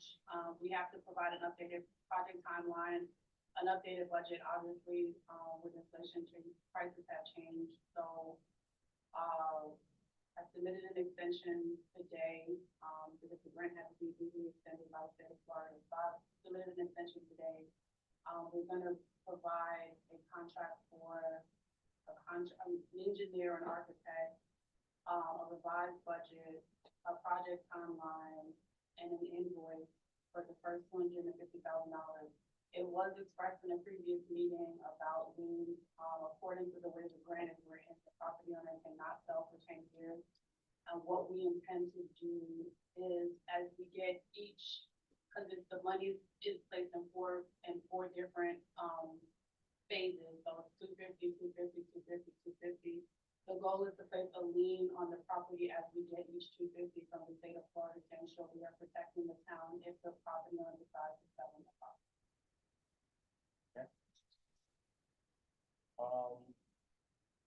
Okay.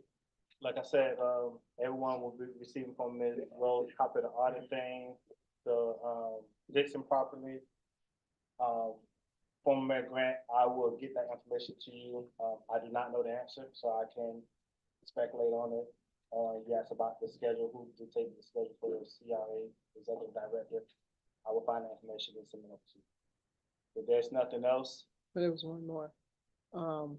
Former, the late councilwoman, Marilyn Sconius. yes, former Councilwoman, Steyer's service will be tomorrow. The viewing is from 9:30, 11 at Macedonia. And the service will start at 11 o'clock at Macedonia here in the town. Is there anything else? I move for adjournment. Move. Proper Second. The second, 9 for 10.